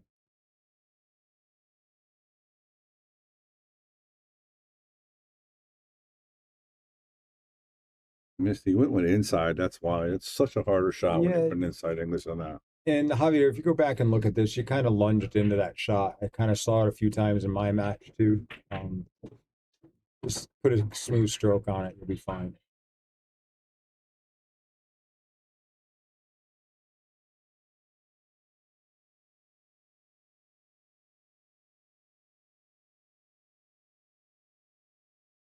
Boom, that was a great shot. He fired that ball in.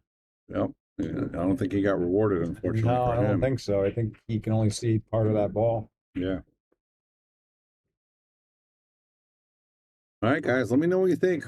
So yeah, so see, he's here. jacking up here. This is not legal in this tournament, but it is what it is. Yeah, that was a mess. Absolutely. And again, that's one of the things with especially in the 530 unders. How many of these have played in 64 player tournaments? You got to pay attention to the rules. It's a little different, when you guys that play in tournaments all the time and some that don't play in them all the time. We had it earlier in a match on this table, and I tried to explain it to everybody a number of times, but I don't think they were listening to me. I'm like, guys, I don't know the rules 100%, but if it's cue ball fouls and foul in the act of shooting, then you move the 8 in the act of shooting, that is a foul. But if it's just cue ball fouls only, that would not be a foul. I repeated that 5 or 6 times. I'm like, well, he hit the 8 again. I'm like, that has nothing to do with it. It doesn't matter if he hit the 8 because it's cue ball fouls only. The only question I have is did the tournament director say that it's in the act of shooting is a foul? And they gave the guy ball in hand, and the rules showed afterwards when they pulled up the rules that there was no active shooting foul. So it didn't need to be ball in hand.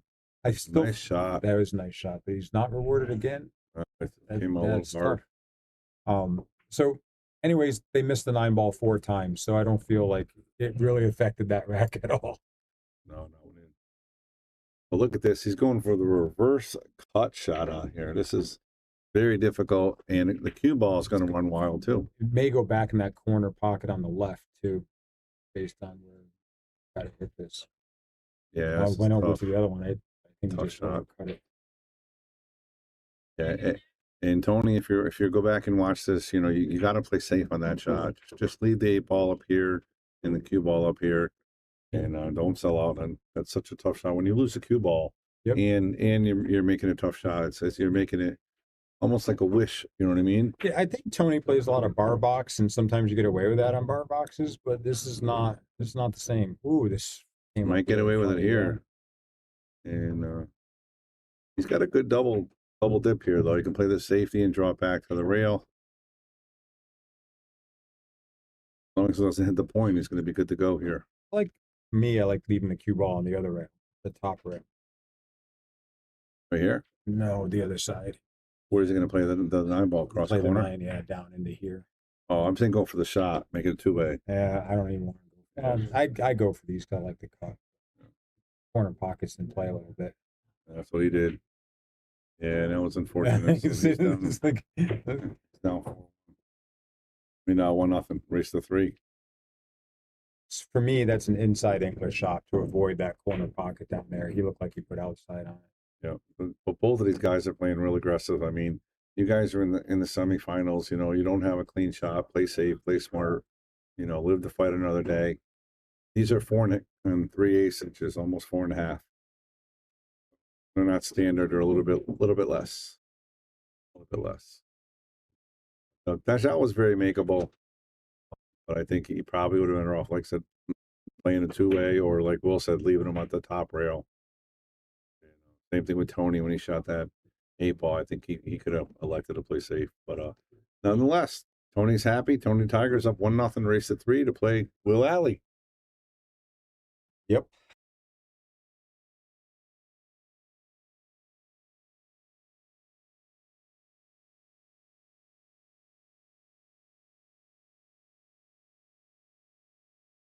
Nice break right there. He makes the 1 and has a 2-8 combo.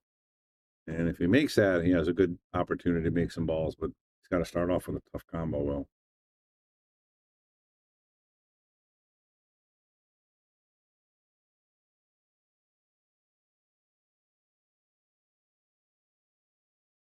Great shot. Look at that. So remind me not to leave him combos. He's making too many of them. Yeah, and just put a little bit of left-hand spin here towards the spot. All you need to do, just like so. Oh, you don't want to be straight, though. And again, he plays out of racks, and I got to appreciate it. He's got a nice little group here supporting him, and wearing his colors. And Racks is a great room owned by Peter, and he does a lot of good stuff for pool, doesn't he, Will?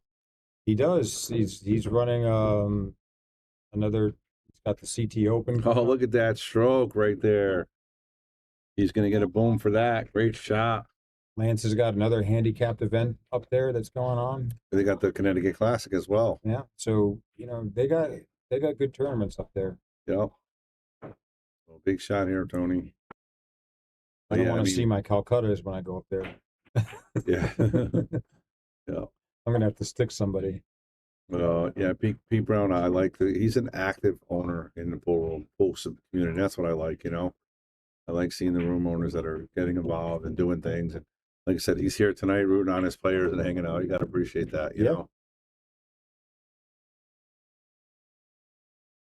Right, and fortunately, Tony didn't get the break and run. He's going to leave. Me, you just cinch the ball here because you really can't play position on that shot. All right, so and that's the kind of shot that can get him going here because he seemed a little off the first rack. He didn't feel comfortable. Table 8 messed with his head a little bit. He told me that afterwards. He's like, it was killing me a little bit. What's up, Vinny? Buddy Vinny, what's happening?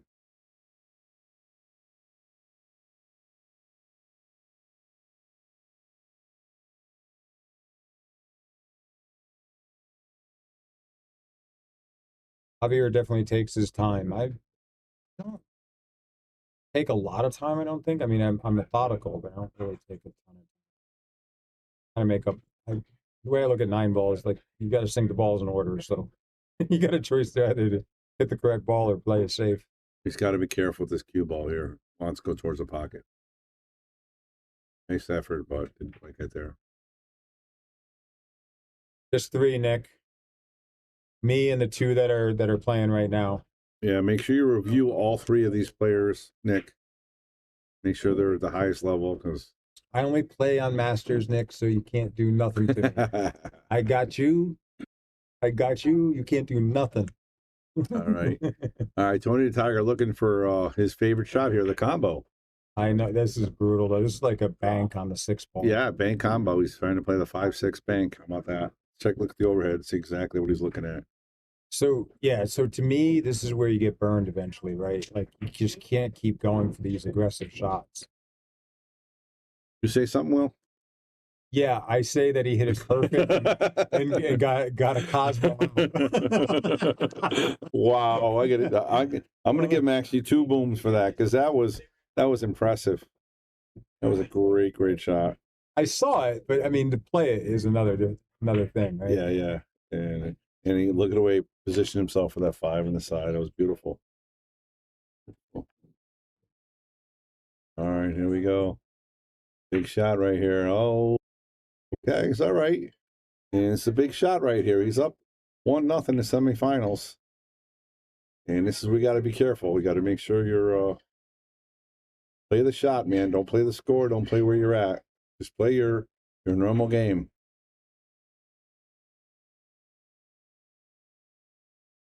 There it is. Nice shot right there by Tony the Tiger. He's 1 way away from making it to the finals. Well, Bobby, I'm going to let you go. All right, yeah, go get ready, man. Good luck. Play well, and let's see if we can get out at an early time, if you know what I mean, Will. I'll try. All right, buddy. Good luck. And Tony the Tiger with a fantastic out right there to pull 1 win away from making to the finals. And he's wearing all his racks gear, looking good in the gray. Matches the cloth nicely.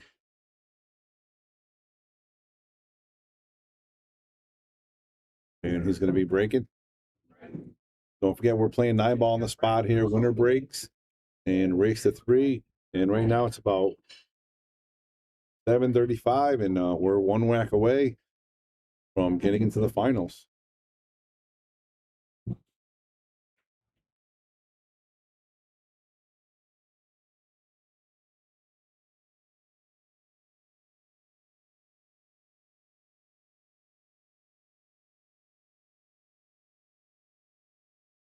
So it's a dry break. So Javier at least is going to have a chance here at the table. The good thing about the short race is you're never really out of it. He's down 2-0, but anybody can win 3 in a row in this setting. So has to stay focused. And it's a nice start right there. Rattles at home. And again, if you guys don't know who Javier Colon is, he is a singer, professional singer that won season 1 of The Voice. And he's I met him a couple years back. He's one of the nicest guys. We go to his Christmas concert every single year. And he's got a magnificent voice. And he sings with so many other famous people like himself. Really, really a class act. And Great voice. Great voice. And a nice guy as well. All right, nice shot on the 2. He's going to have to use some sauce to get around for this 4 ball. Got to be careful. He's looking to try to get between the 5-9. I like that, if he can do it. Doesn't want to run into the 5.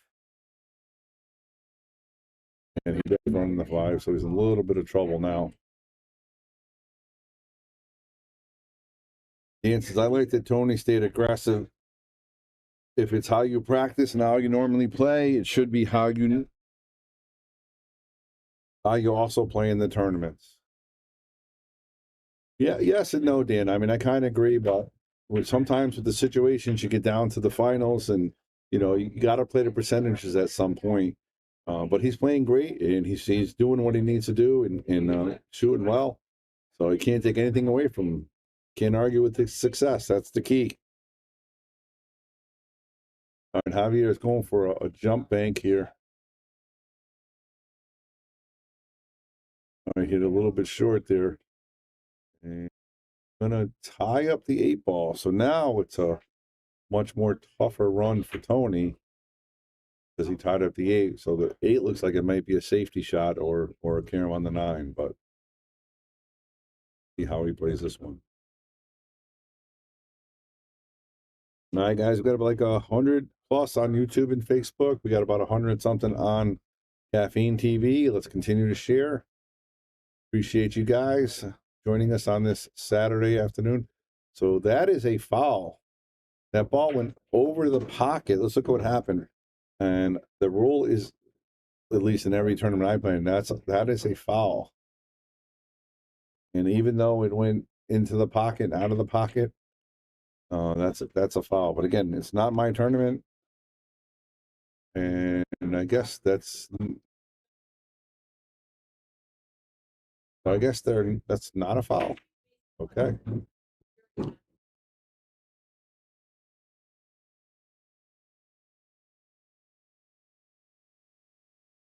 And I guess it stays down and he plays the ball right where it is. So there you go. Tough shot here. Oh, what a beautiful shot right there by Javier. He makes the 5, breaks up 6. I'm sorry, the 8-9, and leaves himself a nice shot here on the 6 ball. A little tricky to get on the 7 here. He may want to run into it. I kind of like to run into it because if he rolls this way, he has a shot, or if he rolls down, he's going to have a shot. But I just don't want to get stuck right on it. That's the key. Okay. Not easy. He's got to try to get over here for this 8 ball. It's going to be really difficult here.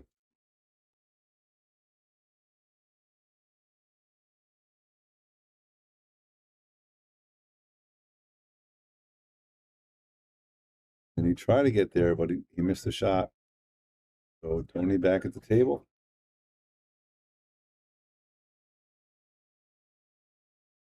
There you go. You can see Rax and Pete Brown. They're supporting their player, which is awesome to see. Like seeing them come out here for a tournament. He's one win away from being in the finals. Oh, look at this 9 ball. Hey, the plot thickens. He's leaving Javier perfectly straight. Almost a little jacked up on the 8, on the 9 ball. And got to get position for this 8 ball next. That's going to be really tough. Really got to pound this ball and make it. But slides a little bit over towards the 8 ball. Didn't quite make it. Where's this 7 ball going to end up? Looks like he's going to be right in the side. So the question is, can that 8 get by the 9 ball? That's the $1 million question.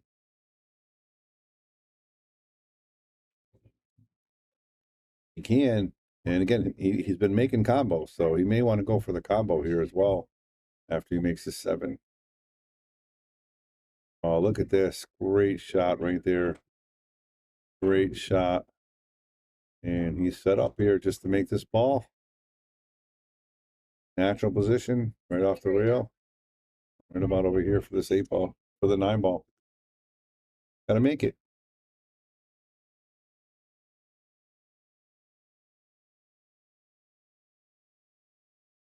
Great shot. All right, Tony the Tiger looking like he's going to take it down, get to the finals. Pretty straight in. There it is. Tony from Rax Billiards shaking hand of Javier Colon, the incredible singer. And we got our finals coming up. I'm going to set up the tables. It's a race to 5. Again, we're staying right here. And we're not going to stay too long. I don't think we're going to wait too long. We got Will. Allie, if he wins the first match, that's going to be over. If he does not, it's going to be a race to 3 after the race to 5. Again, congratulations to Javier Colon. A great job by him coming in 3rd place. And he didn't even know he was able to play. He came in today and somebody dropped out. So he had a chance. And there he goes, getting 3rd place. I'm going to step out of the booth for a quick minute. And I'll be right back and get ready to start.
All right, we're back. I got Bobby Hilton. I brought in Pete Brown. How you doing, Pete? Doing great. Thanks for bringing me on in. This is a great event. It's the first Giant fan I ever had in here. I am more than honored. But your guy, Tony Tiger's been really good. Yeah. He's catching a gear this whole weekend. He's just been on fire. Got his work cut out for him. Will's playing really good. Obviously undefeated. He just beat two great players. He beat Christian and he beat Javier. So he's got to be feeling pretty good. Absolutely. I mean, Javier, his game's been getting really good. That guy, Christian Cabrera. Yeah, real good player. Really impressed with him. I mean, he was making some incredible shots. I mean, that 4-9. 4-9, yeah. Amazing. And Tony made a great, he made a nice two combos he made. Yeah, he made a 4-6 and just unbelievable. Hey, thanks, Andy. All right, Will's got to put a little right-hand spin. Try to get a little harder than you think. Be careful of the 9 here. Yeah, you definitely don't want to be shooting over this ball. He's okay, though. Yeah. I love the gray. Yeah, you did it first, and I wasn't sure, and then a couple of our sponsors said, you know what, let's get the gray. I'm like, I'm not sure. One guy said, I'll buy it for you. And I said, all right. Sold. And can't say no to that. I love it now. I mean, just the call, like the 9 ball, it just pops, Yeah, you cannot mistake what ball they're shooting at or what balls are on the table. It's best thing for any kind of stream. Yeah, and so far so good. You can see the table's pretty good. There's no blue marks or anything so far. And we're trying to be real adamant with that. And people get really upset sometimes, but hey, look, you can plan a different table if you don't want to use the gray chalk. Will Alley, nice shot. Yeah, this is not going to be an easy match here for either of them, but I look forward to it. Yeah, no, I agree. Definitely. Yeah, we went through the trials and tribulations with the letting people use the blue chalk. Like, we clean it every night, vacuuming, we do it. Doesn't come out right. No. So we're like, that's it. We go to gray chalk. There's no blue master. There's no blue predator. We do use the Talm. Yeah, that's by far probably the best chalk because it doesn't leave any residue. It doesn't have any chalk transfer on the cue ball, so there's no skids, and it's not going to crumble and get so much on the cloth. So we do approve that. The Kamui isn't too bad either, but definitely no problem. The hardest part is letting people use other chalks, then everybody just thinks they can use any chalk they want. Yeah. So right now we just said, look, if you don't use our gray and you don't have gray, you just have to not use it. There's a bit of a curve trying to get everybody on board, a lot of repetitiveness, but you know what, you got a great group of guys here like what we do over there, and they watch and they say, hey, listen, you can't use that chalk, you got to use this chalk. So everybody's all on board. They're all there to protect the equipment.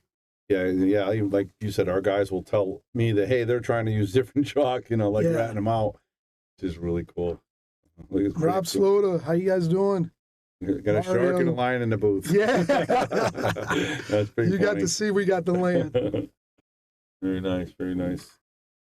Too smooth, very nice. Thanks, guys. Yeah, we appreciate it. I've been giving Pete his props. I had you on camera a couple times. Oh, did you? Yeah. How'd I look? You did great. But I think we're probably the two most active pool owners in the state. Yeah. By far. We well, except for Jason. I mean, he's got pro events coming in everywhere, but a little different than what we're doing. The two main local guys. Yeah. We can say that. Yeah, you got the 9s, we've got the 7s.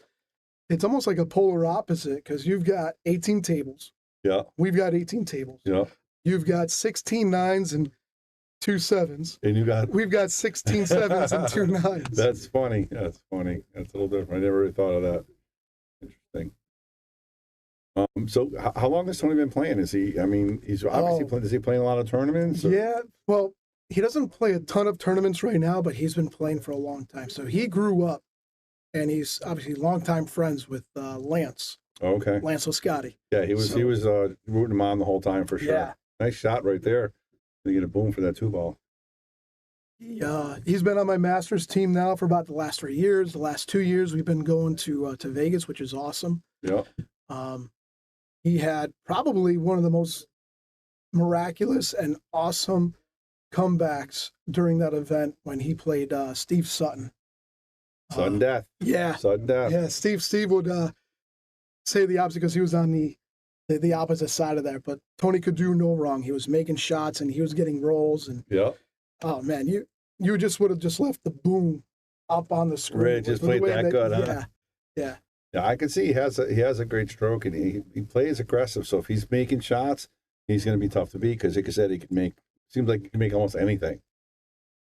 And his draw is amazing. Like when he puts on a power stroke. Here. A little short. Yeah, I find those are real tough. Like when you got a ball close to the rail and you just got to drop it in just a small area. Absolutely. Definitely easier if you have bigger room, you know? Yeah. Very nice. Anybody, any questions? Anybody got any questions for Pete and I? Let us know. Got, like I said, we got Tony the Tiger shooting really good. And we got another one of our teammates, Dan Usello. There you go. Yep, Dan's a good guy. He's involved in everything for sure. Oh, yeah. Yep.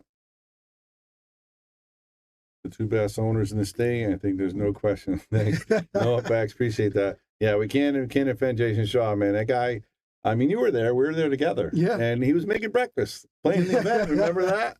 That's crazy. Yeah, you don't get to see that too often. No, definitely not. You're not going to go to, Fenway or Yankee Stadium and see one of their top guys there making it. Yeah, exactly. It was awesome, and he's just having fun with it too. You know, good stuff. And he's got a big event coming up. Are you going to that one or the PLP? Yeah, the PLP. We definitely. I mean, I'd like to go and at least see one day. When it finishes up, we're running the Connecticut Valley Open. Yeah, you got a big one coming. Yeah, let's talk about that a little bit. Yeah, so it just blew up. When we first started, we only had 32 players, and then we expanded to 64. And then the next year, we went to 96. And I feel like next year, we might try for 128. Try a 3-day event. Or just trying to... Oh, yeah, we'd have to. Nice shot right there by Will. Well, yeah, that event is awesome. I mean, you always get good players. I know you got Moritz coming this time again. Yeah.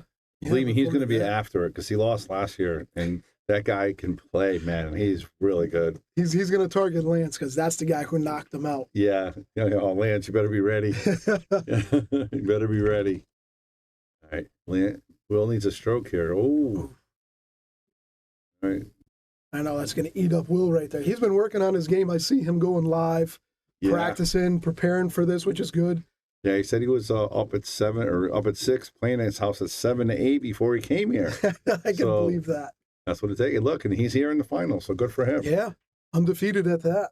Yeah, and I give it all the props. And then you got somebody, Tony, he's repping your clothes and looking good. You know, Loving he's it. serious. He's ready to go. And to see those guys in the final, that's what you want, you know? You know, I love. Thank you. Am I in the room with two awesome pool hall owners? That's what they're telling us. They don't know us that well. To be blessed to see Bobby and Pete Brown. We're lucky enough for you to run this event for us. That's right. Man, listen, man, I'll be honest. In my profession, I do a lot of analyzing, and I've been studying, looking. I love pool. Yeah. And I see everything on the south end. I see Calcuttas, I see races, I see everything else. And a lot of people, I'm be honest, I'm a 480. I probably should be like a 5'10". But to go to Maryland to possibly get 2.5. So you guys don't know, this is the reason why Sean had this event. He saw this similar event going on in Maryland, and he didn't want to go to Maryland. No, I went to Maryland to play and pay for Airbnb or a hotel. Yeah. And pay the fee to get in to lose my money. I'd rather play and support local business in a pool that I'm familiar with and people that show me love. And also help connect pool players. Yeah, absolutely. And you're helping them because the prize money is fantastic in this. And I have not got one complaint. I made a few mistakes and people talk to me and I apologize for those. And they understand and know my first time doing something not perfect, for sure. And I'm glad it went well. I'm hoping to do more. Yeah. I got a question for you, Pete. So I think one of the biggest issues we have in Connecticut is our Fargos are not where they should be a lot of times. Some are way too high and some are way too low. And you have an event every Tuesday, right? That you correct. Does that go to Fargo? It does. It Yep. does. Excuse me. So we run it through digital pool. They're only short races to 4 to 3. Yeah. But every single event, it's uploaded to Fargo rate. Because I mean, again, I want to see more robustness. Yes, that's what we're talking about. I'm even thinking about doing a Sunday singles tournament. Yeah, I heard that. That sounds like a good one. Just to get people's. I want everybody at Yale Billiards to be pretty close to accurate. Mm-hmm. You know what I mean? I don't like when people set a game and they start saying, "Oh, well, Oscar should be a 650." He's got a large robustness. It is what it is. Right. He didn't win this tournament, Did not even he didn't get the money either. That's so. I mean, so you got to respect the Fargo if we get enough robustness, like you said, enough. Man, look at that. How about that jump? Combo there, jump Karen. So yeah, I think what you're doing is great. When Tuesdays, and I'm going to try to do our Sean and a couple other events. We're going to try to get our Connecticut area up in Fargo is where it should be. Just try to get more of them out there. You also got Eric Tang, who does his blue felt. Yep. And that's uploaded to Fargo. Now you've also got Lance with Make a Score. Yep. And his tournaments, they're getting uploaded. Yeah, and also the Joss event, which we have here. Yeah. Two a year, they get uploaded as well. So we're getting there. We just need, I think maybe more of these guys start playing in these lower events to bring them up. Yeah. Because everybody doesn't play in the Joss events too. No. You know, I don't have a lot of the lower players, like 500s and. The ones that just want to maybe say that they did it, they'll play in it. Yeah. But not 64 players like this. Yeah. Who feel how? I mean, Mark Dion too. Yeah, Mark Dion does. Some Fargos. Yep. We had about 10 people that backed out, and there were 15 waiting. Yeah. You know, and I shout out to Eric Tank. I reached out to him. I said, "Hey, can I steal your rules? I don't want to." And he said, "No problem." Yeah. He didn't even question. Okay, cool. Like, thank you for reaching out. We talked about it. He's been a staple in the pool community for over 30 years. Long time. He runs the Connecticut Valley for us. I know. It's a dope tournament. I remember when he used to run the blue felt back at Double J's. Oh, and he wasn't even like, he was good then, but he wasn't like his level now, you know. Double J's or Ultimate Billiards. Double J's. Yeah. Double J's. He used to play. I'm sorry, he did the blue felt at Ultimate, but I remember him when he used to play at Double J's. Oh, gotcha. Well, you missed that 2 ball. I saw it was a nice shot in the 2. Ooh. Tony's playing great. I mean, Will going to have his hands full. Hector, I don't know yet. We got to talk to Bobby for the next 5:30 and under. Hector's asking questions. I don't know yet. We have a lot to sort out. And a good thing for Pete and myself, who again, you know, we bust our humps. I know you do. And I've been here all day, and I'm going to be here till 1 in the morning. But we're trying to do as many events as we can. Mm-hmm. But we're running out of time. You know, we're doing the best we can. And we'll try to get another one for sure. Listen, I appreciate it. The guys appreciate it. Got a lot of feedback. There's little things I messed up on. We communicated. I apologize. The guys are okay with it. And I know for sure now, the tournament director, you cannot play and direct. So I'll be riding the chair for every tournament I host. There you go. I'm actually looking forward to Lands of Skies tournament if my wife give me the green light. She will. I think she had a good time tonight. She helped out a lot today. She did. So, man, major help. I'm grateful for her help. Yeah. She did. She was here all day. No question asked. You might be going to the air on this one. I haven't seen Tony jump much. Yeah, I was wondering. I got a question, a rules question, not that it's going to matter, but he massed a little bit. There's supposed to be a rule, no masse, right? No masse. I didn't see, but I didn't see the opponent. So I leave it to the players to call a player out on it. Yep. All right, here we go. This is a jump shot. And again, I think this is probably the first time I've seen him jump, mate, or second maybe? I think the second. Oh. I'll tell you what, Tony's starting. He's getting hot, man. He's shooting well. He's playing really well. I mean, he'd be, like we were just talking about earlier, he'd be 2 great players to get here. Two great players. He deserves it, for sure. Oh, man. Listen, I think Will's a good shot. And maybe I got lucky when I played Will a long time ago, and I got him in the kick cancer ass tournament. Everybody's a short race. Lance, it's true double. So if Tony wins, it's going to be a race to 3 the next one. I'd like to know what music he's listening to. He's had them headphones on all day. I think it's opera. That's he's got an amazing battery life because he's had them on all day. Well, I think it's Bose. I got a pair of Bose in my house. I think it's Bose. That guy. I don't know how he does. You know what though? It does help. Well, it's because I'm telling him what to do, how to play position. He hears me in there. I can believe it. You, Phil, Dave, Rob, Coach Jim, I believe it.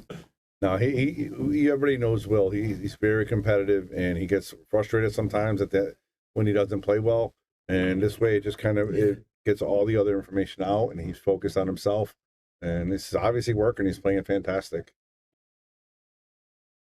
You can definitely tell there's some fatigue going on here in the finals. Yeah, trying to slow roll, it's tough. Absolutely. He Will was in the booth with me before you were, and he was saying, "I'm tired, Bobby." I said, "Yeah, nice shot right there by Tony."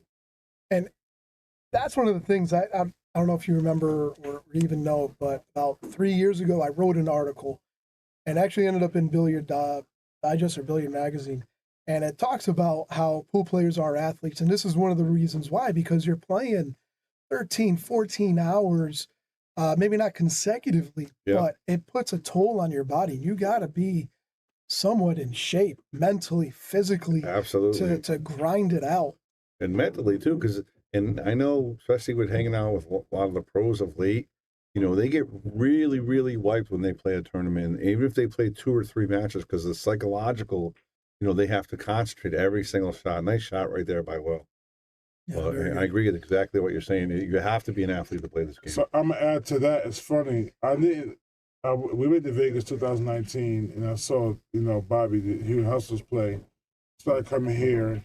I met Bobby, and we grew a relationship. And Bobby said to me, "Have you ever seen a player that's like a pro player that's like overly obese?" Mm-hmm. We have a guy, but he said, Mario, that's it. Bobby said to me, "Mario, but Mario, he's a Yeah. But Bobby said these guys exercise, they work out. They do. There are those anomalies. It plays a nice shot by Bobby, and Bobby said that.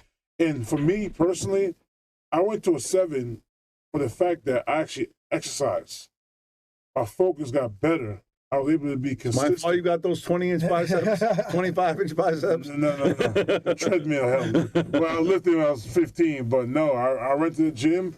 And I went in a hot streak and I started, but my focus is much better.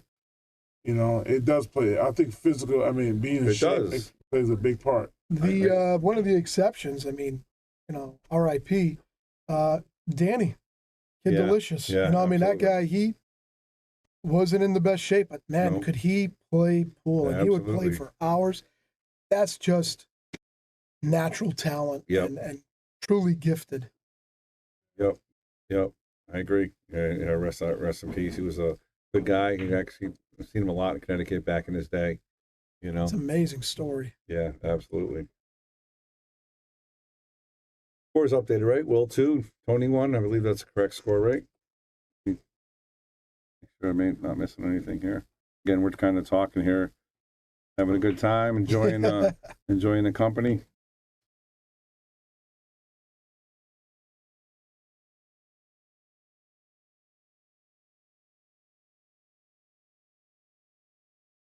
Yeah, we'll 2-1. All right, just double checking. Well, fellas, thank you guys so much. I'm gonna go. All right, Sean, good job. Go do your job. Yeah. You're doing a great job. See you guys. Thank you. I appreciate it. All right. You guys are watching the finals here.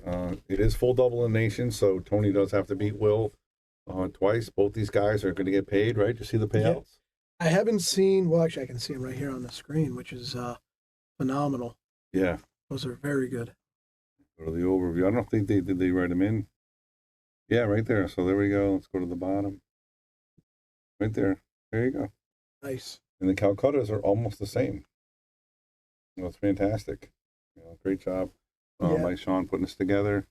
And what else are you going to spend $150 and win $1,500? He's been playing all day, and Tony, his girl, is here, and they're like, man, when we get out here, we're gonna go get ourselves a nice meal. And now, with that kind of money, there you go. Prime rib. Absolutely, for sure. All right, he's got to. Now here's when it gets tough. Is you really got to bear down. You're down 2-1. It's only a short race. These next game or 2 matters. You really got to focus. Mm-hmm. So far, every time he needed to come through with a win, he's been doing it. So safety here. That's one thing I haven't seen too many of. Tony is very aggressive. Yeah, I haven't seen too many of the safeties. I actually gave him a little critique in one of them where he played a long cut on the 8 ball. I'm like, he had a couple good safeties there, you know. Mm-hmm. But like I said, he plays aggressive and he's doing great with it, so you can't knock it, right? Exactly. That's his game. Yeah. Don't change it up now. Yep. Go with it. Live and die by that sword.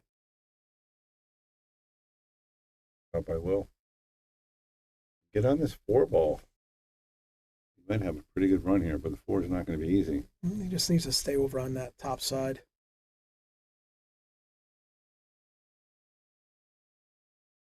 It's close, right? Yeah, I would have liked to go onto that side rail and out a little bit. Because he does the 9-2 fold, he'll have a good shot.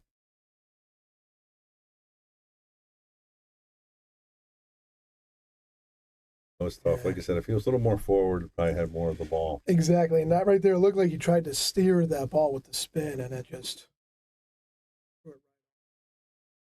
Might see this stroke that you were talking about from Tony right here. I don't think the 5 goes up by the 8. Might have to draw this back. If we're going to see too much of it with him using a bridge...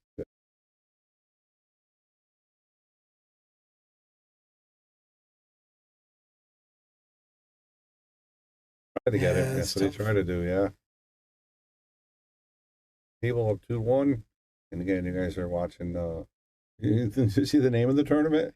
Yeah, bring your Fargo up. I like it. Bring your Fargo up. So, and it's good. This will probably be Will's last 5:30 and under. Yeah, right? Yeah, I'll bet there's probably a few of them. I'd say maybe Tony as well. Maybe, yeah, he's close. He might be able to get one more, maybe. I don't know what his robustness is right now, though. Oh, okay.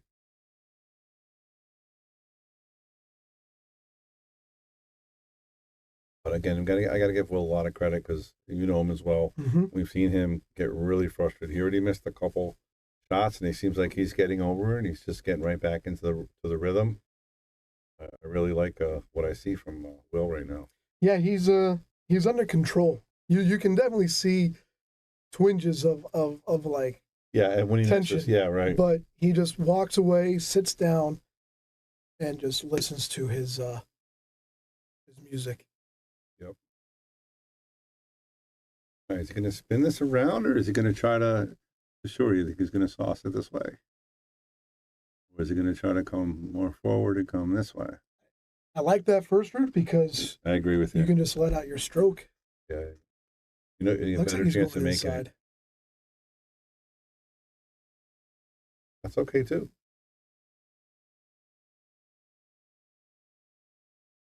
Tough shot right here. I thought I was competitive till I met Will. Yeah, he's definitely competitive. A lot of people giving comments on the gray. Thanks, guys. I'm thinking about going all gray now. Originally I absolutely nice shot by Will. Give him a boom. Good shot. And I never in a million years would have thought about doing it, but I'm not getting no complaints from the gray at all. Except people originally, I don't like it, but old school. Yeah, exactly. Old school. I mean, yeah. But that's also like you go back to when everybody started going blue. Oh, like, yeah. I don't like it. You know, I was one of those. Yeah, you were one of those. I fought Robert. He was my manager, and then he's like, "Oh, we got to go blue." I'm like, "What are you crazy? It's green. It's green. Yeah, it's felt." Yeah. I used to call him re-green at my tables. You know. You're right. Green fees, not blue fees, right. but gray fees. That's right. But no, definitely. Yeah, you're all blue, right? As well. Yeah. Yeah. I feel though we will probably just keep the live streams gray and everything else blue. Is just sometimes easier also for us to communicate to people like, all right, any blue top, go ahead. Yeah. You know, you can play on those. Gotcha. Yeah, see, I'm up in the air. I'm still not 100%, and I'm trying to get a matchroom event here in September. Oh, that's so nice. If that's the case, I got to do. I'm doing tables over in September anyway, or at least 8 of them. At that point, I may go all gray, and then decide if I want to go back. You know, right? It's tough choices we make. You know what I mean? I mean, that's one thing though. It's like you're not stuck with that cloth. No, right? Yeah, year and a half, you can always just replace it. It's Yep, exactly. I agree. And my biggest worry was, I talked to you about it before I put them up, and you gave me some good advice. You actually gave me some chalk, and you know, so we got to make sure, keep it clean and what to do. But So far, so good. And nice shot. you look at right that picture, Tony. and it looks great. Yeah, and you can see it when the blues, that the 2 definitely doesn't look like that. You know, in the 9, sometimes it hides with the 1, and yeah, these are perfect every time. So. The 2 and the 8 would kind of blend in as each other, and then the 3 and the 7. Oh, good effort right there. Yeah, those are very tough shots.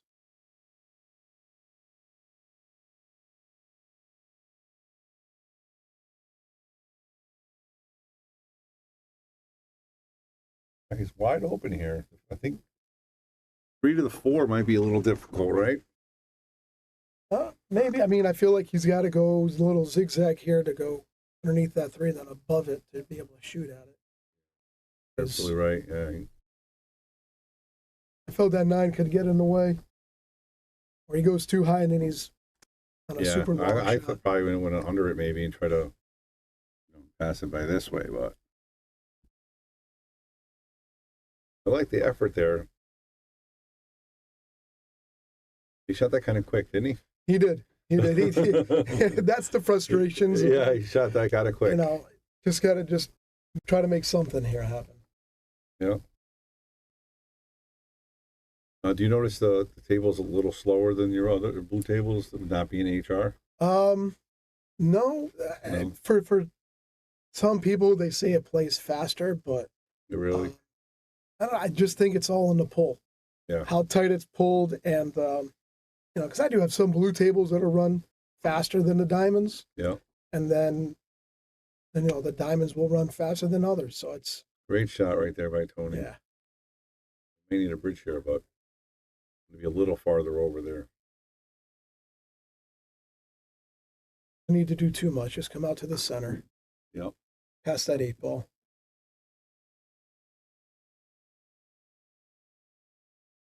Have an extension or get the bridge. For me, I would just shoot with the opposite hand. Yeah. I try to do that more often. You know who does that great? It's Lucas. Yeah. Lucas he's scared to say I think he's an A player with opposite-handed, which is incredible. You know?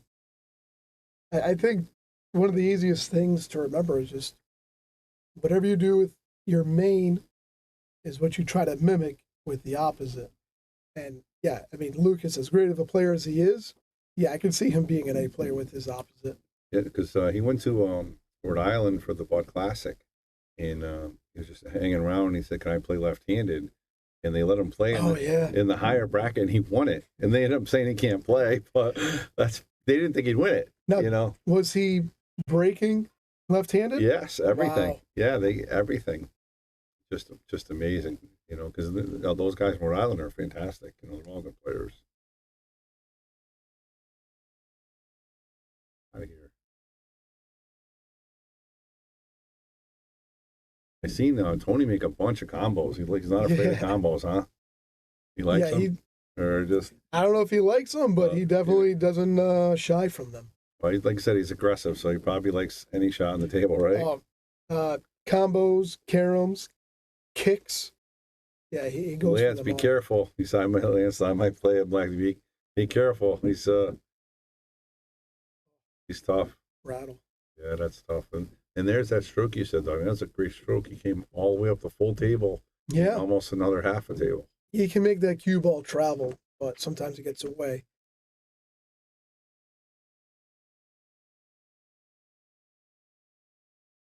Just needs to regroup. Yeah. Take his time. We'll spin here and get to that bottom rail. Yep. Nice shot.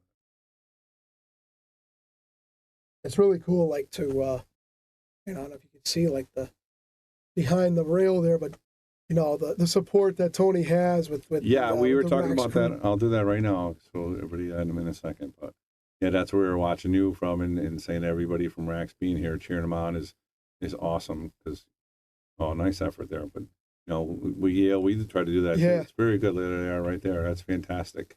And it's funny thing is, there's a couple of us. They were like, yeah, so I think I'm just going to take it. I'm like, no, you can't, man. Tony's on a hot streak right now. You leave. That's on you.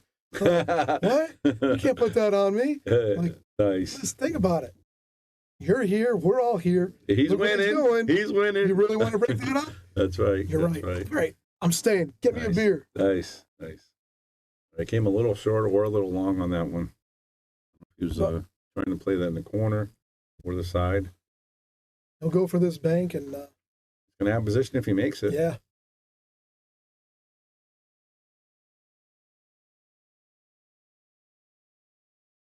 Effort. I wish he would have got up right there though, only because he stopped. You know, once you right, stop, he you gotta hesitated. reset yourself. Yeah, and he's such a good shooter that if he gets down, I think he's favored to make that bank shot. Left a little tough here. He left him the bank. Yep. He likes cutting. Wow. How about that? Check out the shot, guys. I mean, he put a lot of spin and he really thinned that ball in there nicely. Outside spin, edge of the ball, beautiful roll. Great shot.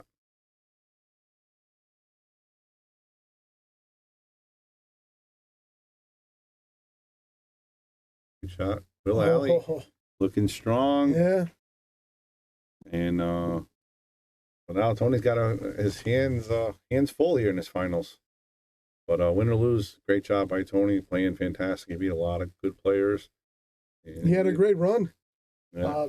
Not over yet, but if he even if he does come in second, that's a great accomplishment of 64 players. Well, pretty much you're equal. You know what I mean? In a short race, winner breaks. Anything can happen right now. 100%. I agree 100%. Yeah, Lance, that was a sweet hit on that 8 ball. He spun that in nice, and he didn't lose the cue ball too much. He left himself a decent shot of the 9. Really well played. What do you think of the 9 on the spot format on the break? It's interesting. I don't hate it. I think it's definitely great for advanced levels. Yep. I think even in this, it probably leveled the game out a little bit more.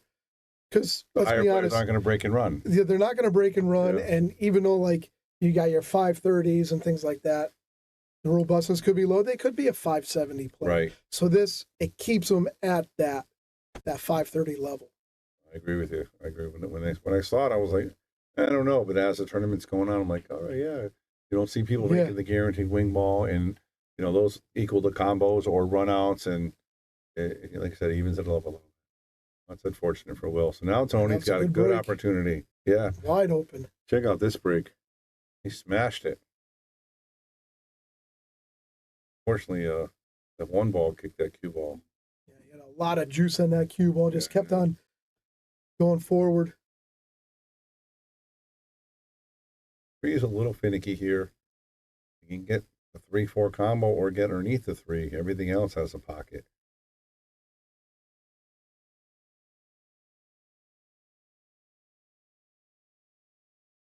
3-4 here or 3-5.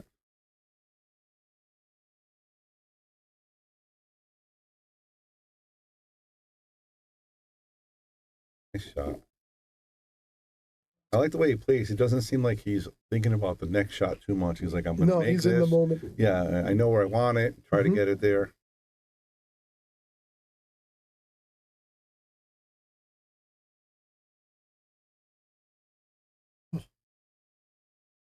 I will. Really good chance here to close it out. No trouble.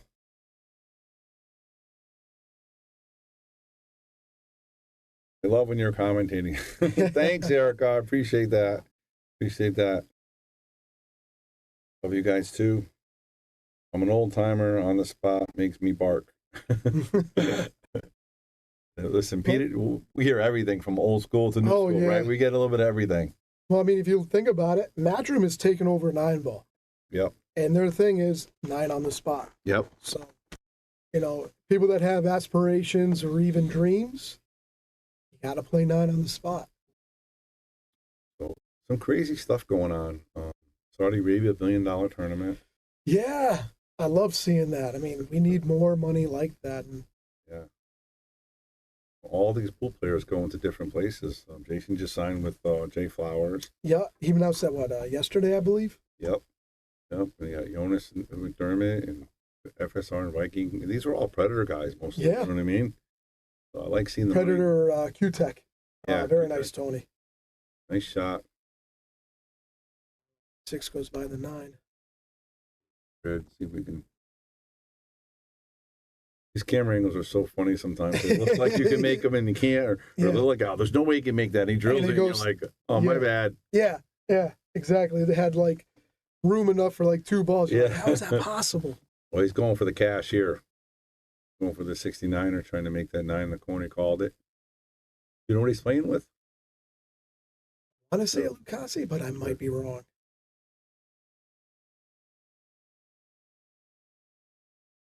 There. I like the way he pounds. Wait. Shut the front door. Are you kidding me? Check this out, guys. This is going to be a reel for sure. Tony made a reel, 100%. You got to call the 9 here. And then look at that. There it is. It says he played that. That's hilarious. Wow, that's crazy. Yeah. That was awesome. Good for him. All right, so we got a game here. But yeah, so I'll say I see so much more money going around now, you know, because Predator, I heard, I don't know if it's true, but they were paying a lot of the players with just, you know, stuff that they had to sell. And yeah, I heard that too. Like, you know, it was like a commission kind of deal. They gave you all the product, and you could sell it for whatever you wanted to, and that's the money that you kept. Right. But these guys aren't salesmen, and they don't have time for that. No. You're traveling all over the world, you know. They're promoting your equipment by playing with it. That's what matters. Yes. And I'm waiting for the day where we have enough money where, you know, you'd play in these pro tournaments. Maybe it's 128 player, maybe it's 256, and the money can go pretty much that deep into it. Yep. Where I agree. Like golf and yeah, exactly. Like Jason's room, they're doing the 16. That's 100,000. There's no entry for that. They're all getting paid. You know, I think it's not a lot, maybe 4,000 or 5,000 for last. That's better than exactly. It covers your expenses. Exactly. And there's those tournaments where they weren't getting any money for coming in 15th or whatever. Yeah, for sure. JP says, LOL. He loves that 9 ball. When somebody craps in a ball, we call it, he JP'd it in. Oh, that's great. Because he makes so many like that. Funny. We have a term. It's called Freihofer. Freihofer. You ever have their bread? They make rolls and things like they get all the rolls. They're a Freihofer. Oh, they get all the rolls. Yeah. I like that. And nice. It's unbelievable. It's like you don't need those because you're good enough without it. But then they get them. It's like you can't beat them. Absolutely. And that's what I tell, like when I talk to Jonas and Lucas and the young guys, and like even when we won our masters, you know what I mean? Like we would go there and come in 16th and 8th. You're gonna stick it out because you got to get the rolls. If you don't get the rolls, you're not going to win. No. You know? So, you know, you start playing good as long as you play consistent, and then you start getting the rolls. You start winning, right? Yep.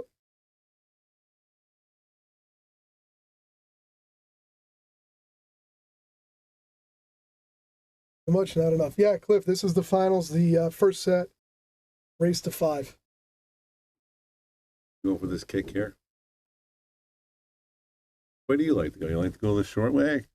Yeah, because it's a lot easier for me to hit, even though it's like right near that pocket. Might be better for the leave if you can. Yeah, look at that. Ooh, I don't know. Yeah. I don't know if that worked out. I think he might have this. Here, that looks like he can make that, right? Looks like you can make it, draw it back. If he doesn't come back far enough, he can play the carom.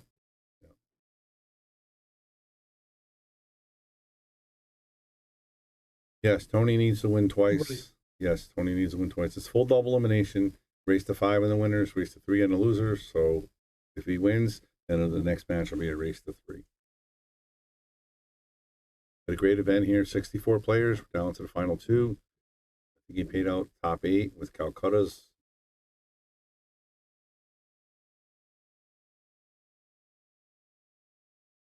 Punched that and he rattled it. All right, Tony. If you win this game, now the pressure kind of switches to Will a little bit. The 2-game swing, I think, is probably one of the biggest ones. I mean, in this situation, he loses, it's over. Right. But in like long races, you know, you're down by 2, you win, it's just now cut in half. Yep. You lose, that gap gets bigger, and it relays the mojo over to your opponent too much.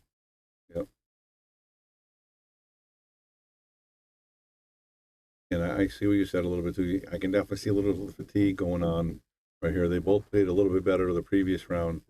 And again, it could be a little pressure, could be a little fatigue. You know, not that they're both playing good, but just it's tough. And also being the finals, the last thing they want to do is make a mistake. So they might play a little more conservative. Although Tony, he plays so aggressive. I don't think that happens. Yeah, right.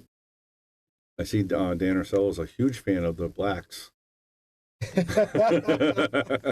He's a huge fan. Yeah, he wants to get a set for himself. Nice. We should all chip in and get him one. Oh, nice shot, Will. Great shot in position. Looking pretty good to finish this one off here, Pete. Can pull us back, you think? He could pull it back. He can go forward and play it off the long rail. Great. How does he run into it? That's the $1 million question. Pull it? I think he does, right? Pull it to the side.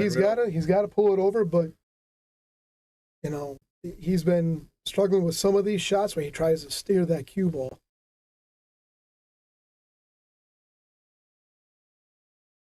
Shot pretty straight in. That's it. All right, this is going to be it. This is the finals. 64 players tournament. Will's up 4-2. Shooting the 9. And again, I think prize money's like $2,700 altogether. That's some great money for. Yeah, that's a lot of money for sure. For being a 530 and under. Yeah. You remember 4 years ago we couldn't get 20 people in the tournament? Yeah. For anything, with all fields. You know what I mean? And they all fill up within like not even a day. Yeah, every tournament you can fill up anything.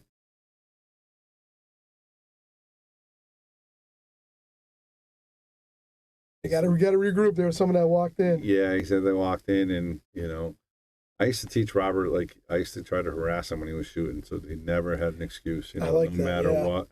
You know, and then he would be talking on the phone and shooting, and it wouldn't even affect him because his mind wasn't like that, and he never focused. Yeah, he was always thinking about pool. You know, he was talking on the phone. Nice shot, Will Alley, and that's where you got to give Will the credit. I think he may have missed that a while back. You know, but yeah, he's feeling good, man. He hasn't. I don't think he's had many tournaments that he's won.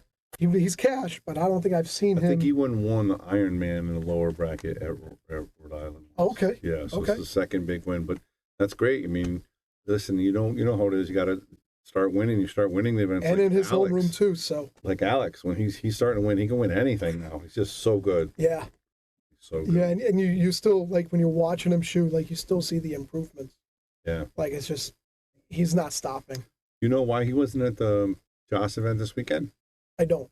No, I don't. Because I was talking to Lucas today, and he's there, and he's like, you know, I'm in third place in the points, right? I'm like, no. He goes, yeah, Alex is better than me. I'm like, oh. He goes, he's not here today. Yeah. I'm like, oh. And I guess if they win the points, they get a free entry into the expo. So I don't know if, I'm sure Alex knows that. Yeah. But yeah, Alex is not one to not know what's going on. Yeah, exactly. For sure. Could have been something with, you know, outside of pool that he had obligations to. Yeah, absolutely. Yeah, understandable for sure. But Luca's like, I might be able to get him right now. Like, you got a good chance. I love it. You got a good chance to build the competition. So having somebody you can go back and forth with. Yep. Anything else? No. Pete, thank you very much for joining us in the booth. Good job, Bobby. Yeah, you too. Keep doing what you're doing. And for you guys out there in TV land, thanks for watching. Thanks for sharing. Thanks for supporting. You got 2 Connecticut guys that own rooms, and we appreciate everything you guys do. Absolutely. Right? 100%. All right, guys. We'll see you later.